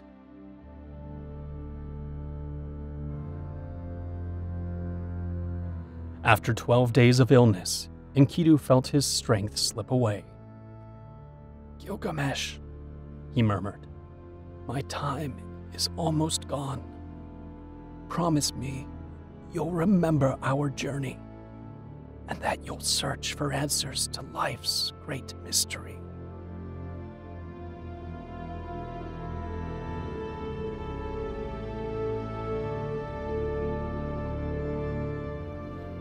With tears in his eyes, Gilgamesh replied, "I promise you, brother,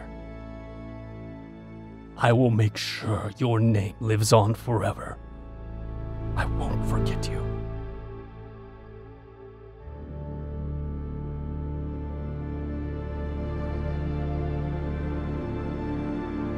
With one last look of gratitude, Enkidu closed his eyes and took his final breath.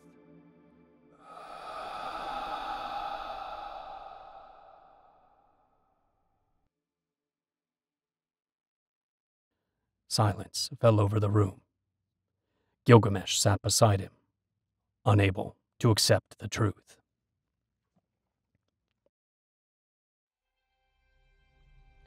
News of Enkidu's death spread through Uruk.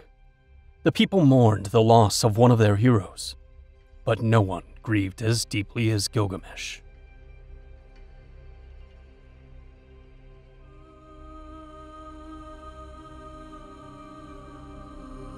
"Why, O gods, have you taken my friend?" he cried to the heavens. "Why must death claim the just?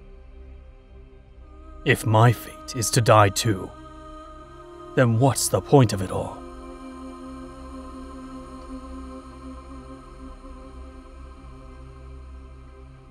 Enkidu's death forced Gilgamesh to confront his own mortality. Fear of death consumed him. He knew he could not remain idle. "I will find a way to defeat death," he vowed. "If there is a secret, some path to immortality, I will discover it."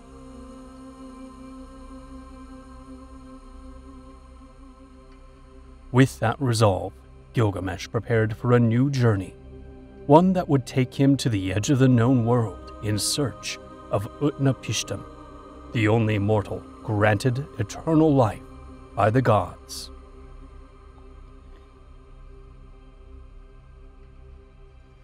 The death of Enkidu marked a turning point in Gilgamesh's life.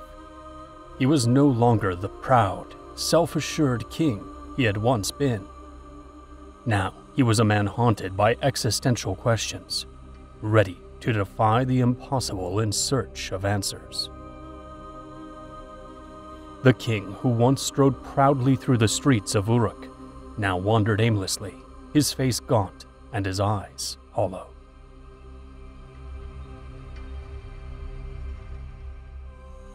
The nights were especially tormenting. Gilgamesh often stood atop the city walls, staring into the distance, pondering the meaning of life and the inevitability of death.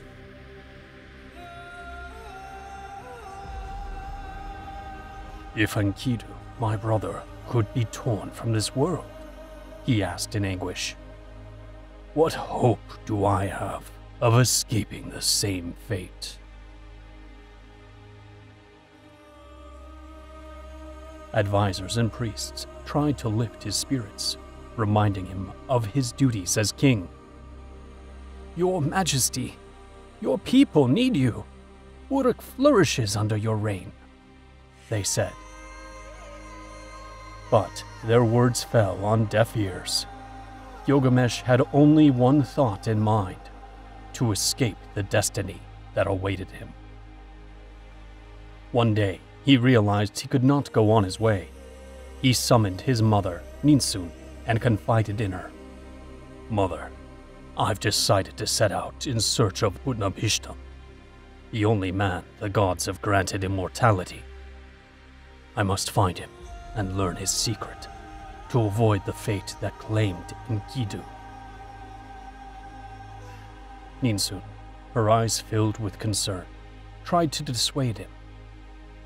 "My son, the path you seek is filled with unimaginable danger. Utnapishtim lives beyond the waters of death, in a place no mortal has ever reached. Are you certain you want to undertake this journey?"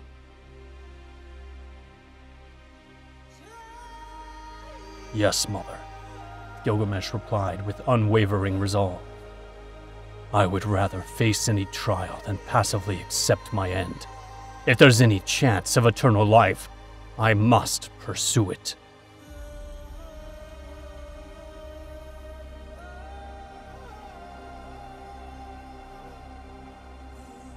Without delay, Gilgamesh prepared for his journey.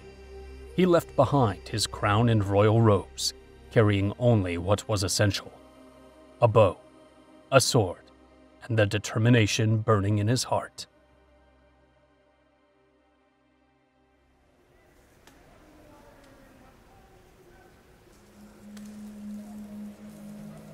The people of Uruk watched him depart with heavy hearts, aware that their king was venturing into the unknown.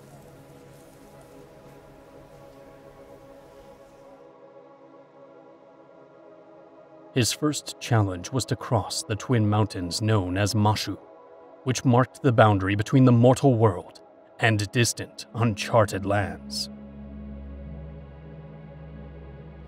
These mountains were guarded by giant scorpion beings, fearsome creatures with human heads and scorpion bodies, whose eyes could see into the depths of the underworld. As he approached the mountains, Gilgamesh was confronted by one of the guardians. "Halt, mortal," the creature commanded in a deep voice. "No man has ever crossed these mountains. What is your purpose?" "I seek Utnapishtim, the one who has gained immortality," Gilgamesh replied without hesitation. "I must learn his secret to escape the death that awaits all men." The Scorpion Guardian studied him carefully. "The path you wish to take is perilous, meant only for gods, but I see in you a rare determination. If you are willing to risk everything, I will let you pass.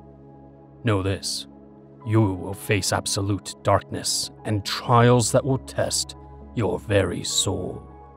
"I am ready," said Gilgamesh with conviction.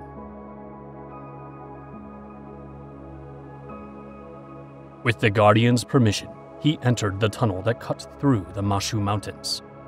For 12 leagues, he walked in complete darkness, unable to tell day from night.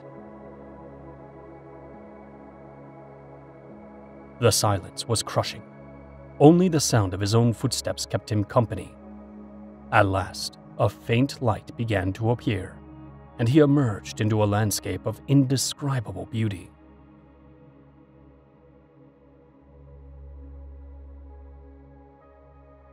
Beyond the mountains, Gilgamesh found himself in a marvelous garden. The trees bore gems instead of fruit, and the ground sparkled with the glow of precious stones. Yet his wonder did not distract him from his quest. He pressed on until he reached the shore of a vast sea. There he encountered Suduri, a divine tavern keeper who guarded the coast. Seeing a man clothed in animal skins with a grief-stricken face, she took pity on him. "Who are you, and why do you carry such despair?" she asked. "I am Gilgamesh, king of Uruk. I seek Utnapishtim to learn the secret of immortality. I've lost my friend and fear for my own life." Suduri looked at him with compassion. "Gilgamesh, the path you seek is dangerous, and perhaps in vain. Why not accept the fate shared by all men? Enjoy life. Eat, drink, and be happy. That is the best way to honor your friend." But Gilgamesh, unwavering in his resolve, replied, "I cannot accept that. My heart won't rest until I find answers. Please, tell me how to cross these waters." Suduri sighed and finally gave in. "Very well. To cross the Sea of Death, you must find Urshanabi, the boatman of Utnapishtim. He will help you reach your destination." Following her directions, Gilgamesh entered a forest where he found Urshanabi, who was busy gathering strange plants and didn't notice the king's arrival until he spoke.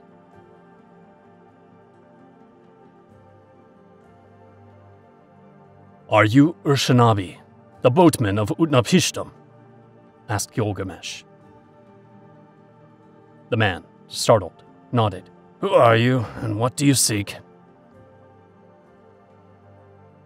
I am Gilgamesh. I need to reach Utnapishtim to learn the secret of immortality. Urshanabi eyed him with skepticism. The journey is perilous. The waters we must cross are deadly to the touch. But if you're truly determined, I will help you. However, you've destroyed the sacred stone things simply by walking here. They were essential for the voyage. You'll need to cut 120 long poles to replace them.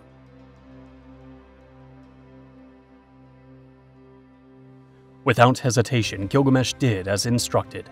Together they readied the boat and set out across the Sea of Death. Urshanabi warned him, Don't touch the water. Use these poles to push us forward. Discard each one once it becomes soaked. With each pole spent, they drew closer to their goal. At last, after a grueling journey, they saw a lone island appear on the horizon. The place where Utnapishtim lived. Upon landing, Gilgamesh found himself face to face with a man of calm and wisdom, who studied him with quiet interest. Who is this that has crossed the waters of death and arrived here? Utnapishtim asked. I am Gilgamesh, king of Uruk. I've come to find you and learn the secret of eternal life. I lost my friend, and I can't bear the thought of facing the same end. Utnapishtim invited him to sit beneath the shade of the tree. You've traveled far and overcome great trials. Tell me about your journey and what has brought you to this place. Gilgamesh spoke in detail of his adventures, from Enkidu's death to the many hardships he'd faced along the way. When he finished, Utnapishtim sat in silence for a moment before responding.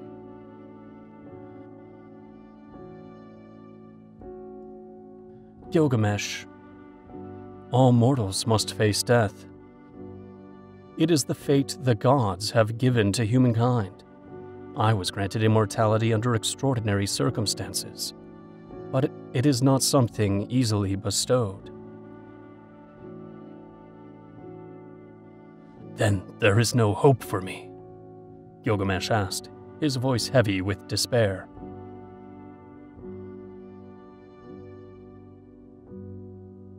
There may be a way to better understand the nature of life and death, Utnapishtim replied enigmatically. But first, you must prove your worth and learn the lessons that existence has to offer.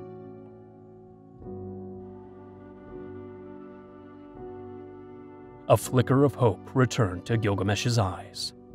I'm willing to do whatever it takes. Utnapishtim nodded slowly. Very well. I will tell you my story, but you must listen carefully, for within it lies the wisdom you seek. The old man fixed his gaze on the horizon as if reliving distant memories.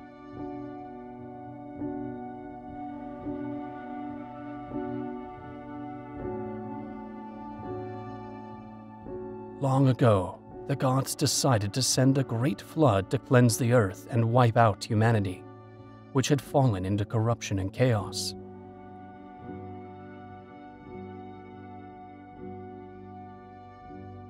The god Ea, moved by compassion, warned me in a dream about the impending disaster. He instructed me to build a vast boat and to bring aboard my family, along with members of every living creature.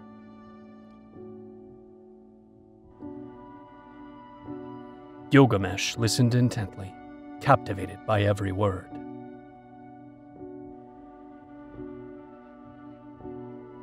Utnapishtim continued. I worked without rest, following the exact measurements given to me.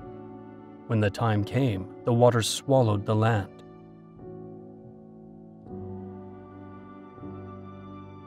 For 7 days and 7 nights, the storm raged without end. Everything was submerged beneath the depths. And how did you survive? Gilgamesh asked, fascinated. When the waters finally began to recede, our boat came to rest on the peak of a lonely mountain. Though all around us stretched a sea without end, no land in sight. My wife and children looked out at the horizon and saw the shadow of the end, convinced that only a few more sunrises remained for us.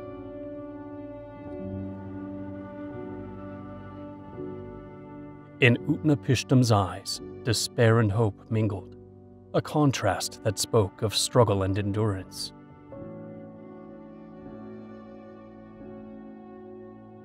First, I released a dove, but it returned. Then I let loose a swallow, but it too came back. As a final hope, I sent out a raven, and it never returned, so I knew it had found dry land.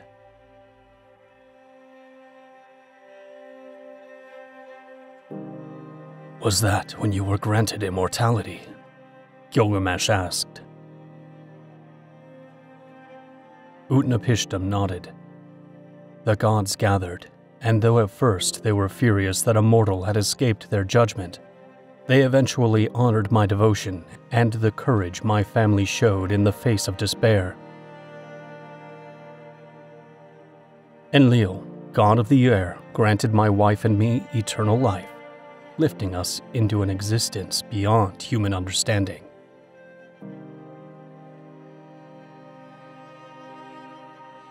Gilgamesh sat and thought, so, I must face a flood like yours to earn immortality? Utnapishtim offered a gentle smile. No, young king. Every life follows its own course, unrepeatable and unique. Each of us sails a different sea, facing our own storms and skies. Do not search in another story for answers that only your own path can reveal. Gilgamesh's eyes were fixed on Utnapishtim, filled with a childlike reverence. At that moment, the old man appeared the true sovereign, and Gilgamesh, merely a young seeker, desperate for answers. Is there any way to gain immortality on my path? Gilgamesh asked.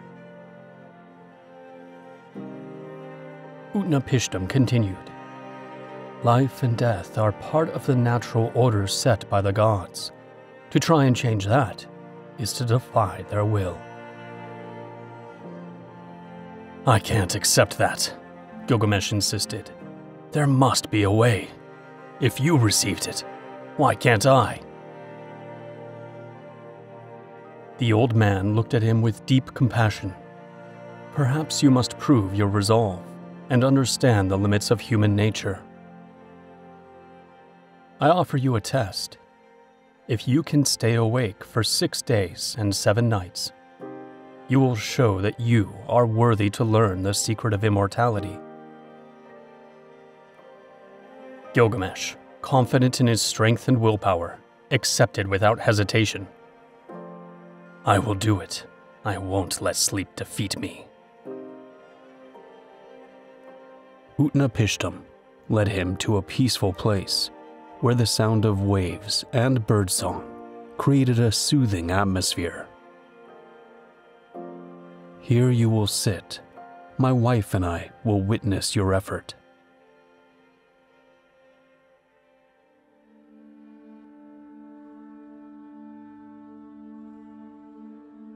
The king settled in, determined to pass the trial.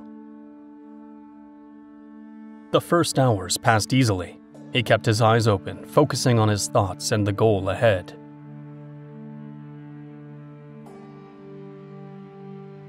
But as time went on, fatigue crept in. His eyelids grew heavy, and the calm of his surroundings beckoned him to rest.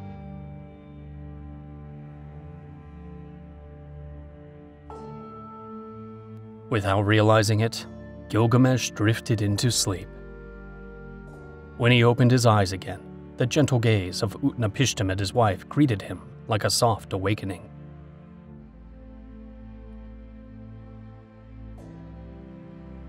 "How long have I been asleep?" he asked, dreading the answer.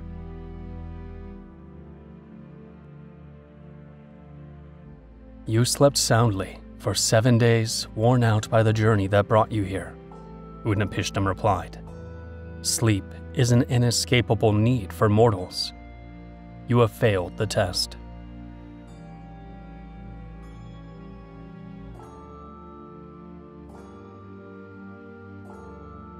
A wave of despair washed over Gilgamesh. "It can't be. I was certain I could succeed."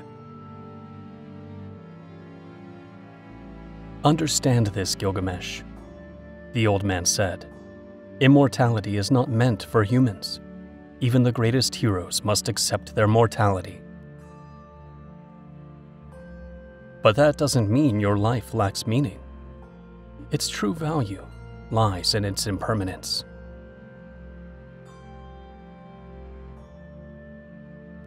The king sat in silence, absorbing the words. "Then there is no hope for me." Utnapishtim paused in thought. With a sigh, he said, "There is a plant at the bottom of the ocean known as the Old Woman Who Makes Young Again. Its properties can restore youth to one who possesses it. If you can retrieve it, perhaps you will find some comfort."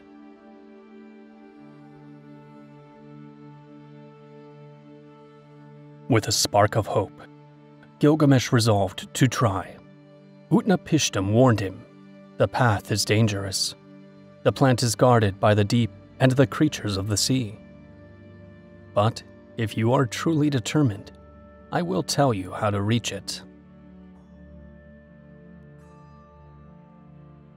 Armed with stones to weigh himself down, Gilgamesh dove into the ocean. He descended slowly, fighting the crushing pressure and the enveloping darkness. After a long and grueling search, he finally found the plant, glowing in the depths like a star.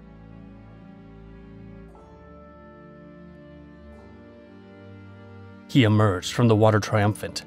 "I have it!" he shouted, feeling his effort had at last been rewarded.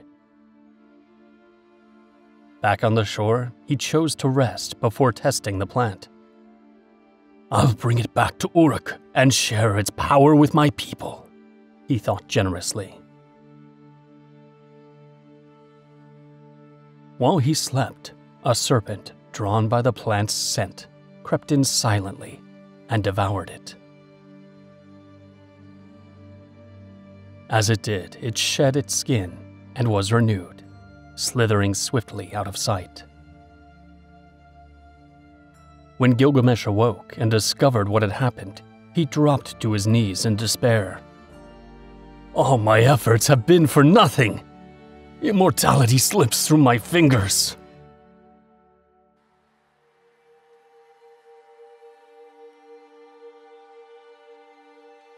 He returned to Utnapishtim, who greeted him with understanding. "Now you see, Gilgamesh, the pursuit of immortality is futile. You must accept your place in the world. Cherish the time you've been given."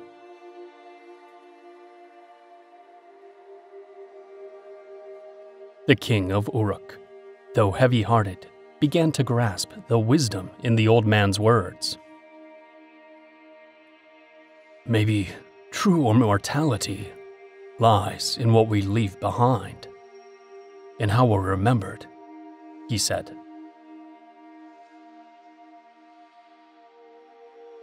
"Exactly," Utnapishtim replied. "Return to your home. Be a just and compassionate king. Build and protect, so your name endures through the generations."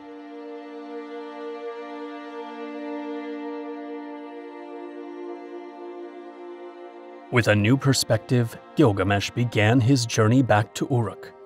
Though he had not gained physical immortality, he had found something far greater, a deep understanding of his own humanity and the true meaning of his existence.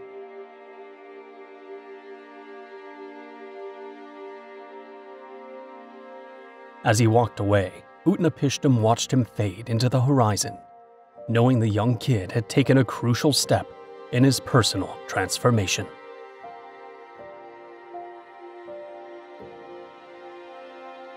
The outward quest had ended, but Gilgamesh's true inner journey was just beginning.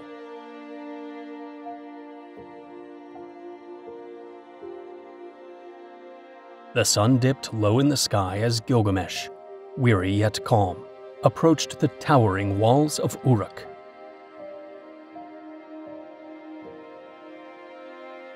It had been a long return, one traveled not only across the land, but through the depths of his soul.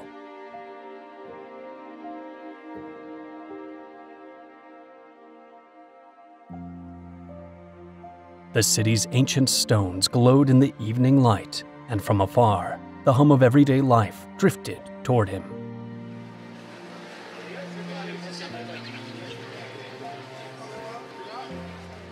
When I am gone, life will continue.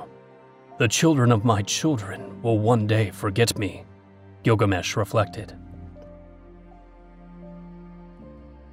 As he drew near, the people of Uruk began to recognize their king.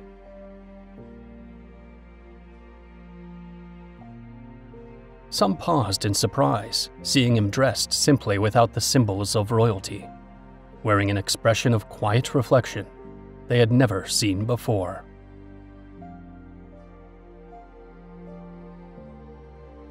The respect he now commanded felt genuine, profound.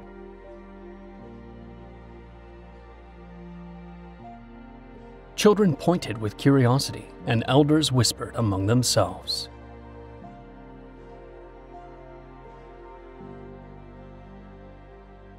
Gilgamesh sought neither applause nor praise. His thoughts were fixed on all he had come to understand. He climbed slowly up the steps leading to the great walls, those same walls he had helped build, symbols of greatness of his reign.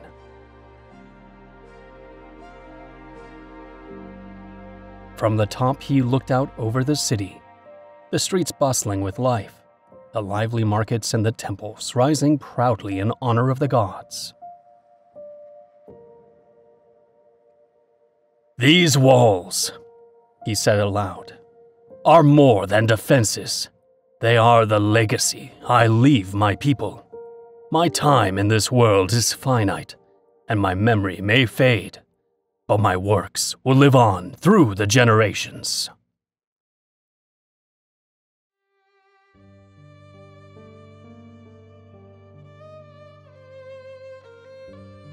He recalled Utnapishtim's words and the lessons learned on his long and humbling journey. He understood that the immortality he had longed for was not about escaping physical death, but about the impact one makes in life. By embracing his humanity, he found a peace that had once eluded him.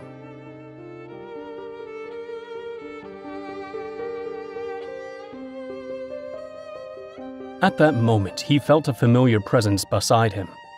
Turning his head, he saw, in his imagination, Enkidu, smiling at him. "You found what you were searching for, my friend. Peace has come to you. You now understand the meaning of life," he seemed to say. Gilgamesh returned the smile gently, knowing that although Enkidu was no longer with him in body, his spirit would forever live in his heart. He descended from the city walls and chose to walk through the streets of Uruk as an ordinary citizen. He watched artisans working with care, merchants offering their goods, mothers tending to their children. Every face held a story, a life thread woven into the fabric of the city.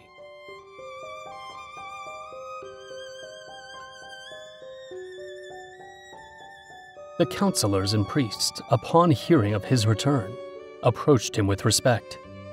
"Your Majesty, it brings us joy to see you home. Uruk has thrived, but your guidance has been missed," they said earnestly. Gilgamesh met their eyes with gratitude. "I have been gone, not just in distance, but in spirit. I return with a renewed heart and a deeper understanding of my duty as king. Now is the time to serve my people with wisdom and humility."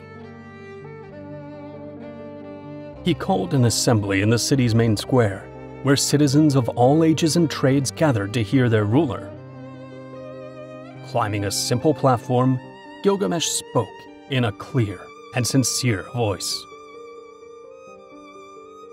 "People of Uruk, I have traveled far beyond our borders in search of truth and faced trials I could never have imagined.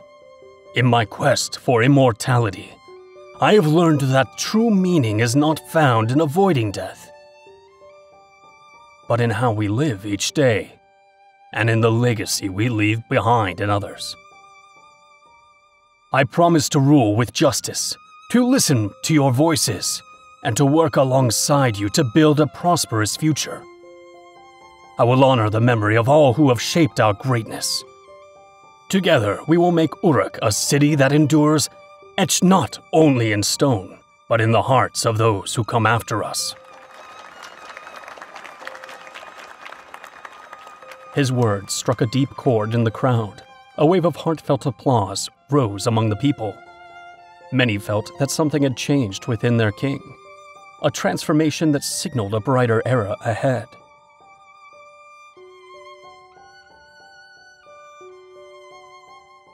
In the days that followed, Gilgamesh devoted himself to reforms that uplifted the people.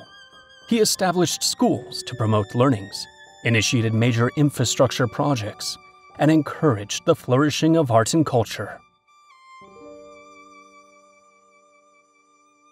One afternoon, as he strolled through the palace gardens, he paused beneath a leafy tree.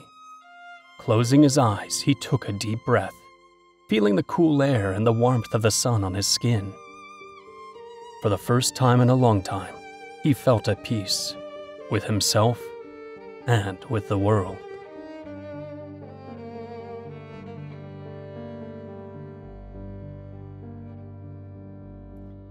"This is the true meaning of life," he reflected. "It's not the length of our days that matters, but the quality of our actions and the love we share."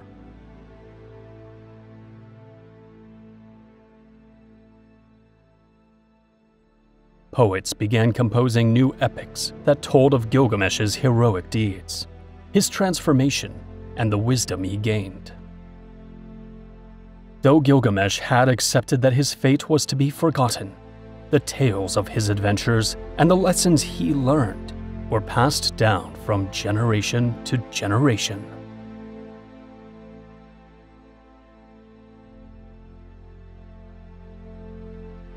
At the end of his days, Gilgamesh departed this world surrounded by his people, having found immortality in the lives he touched and the city he helped build.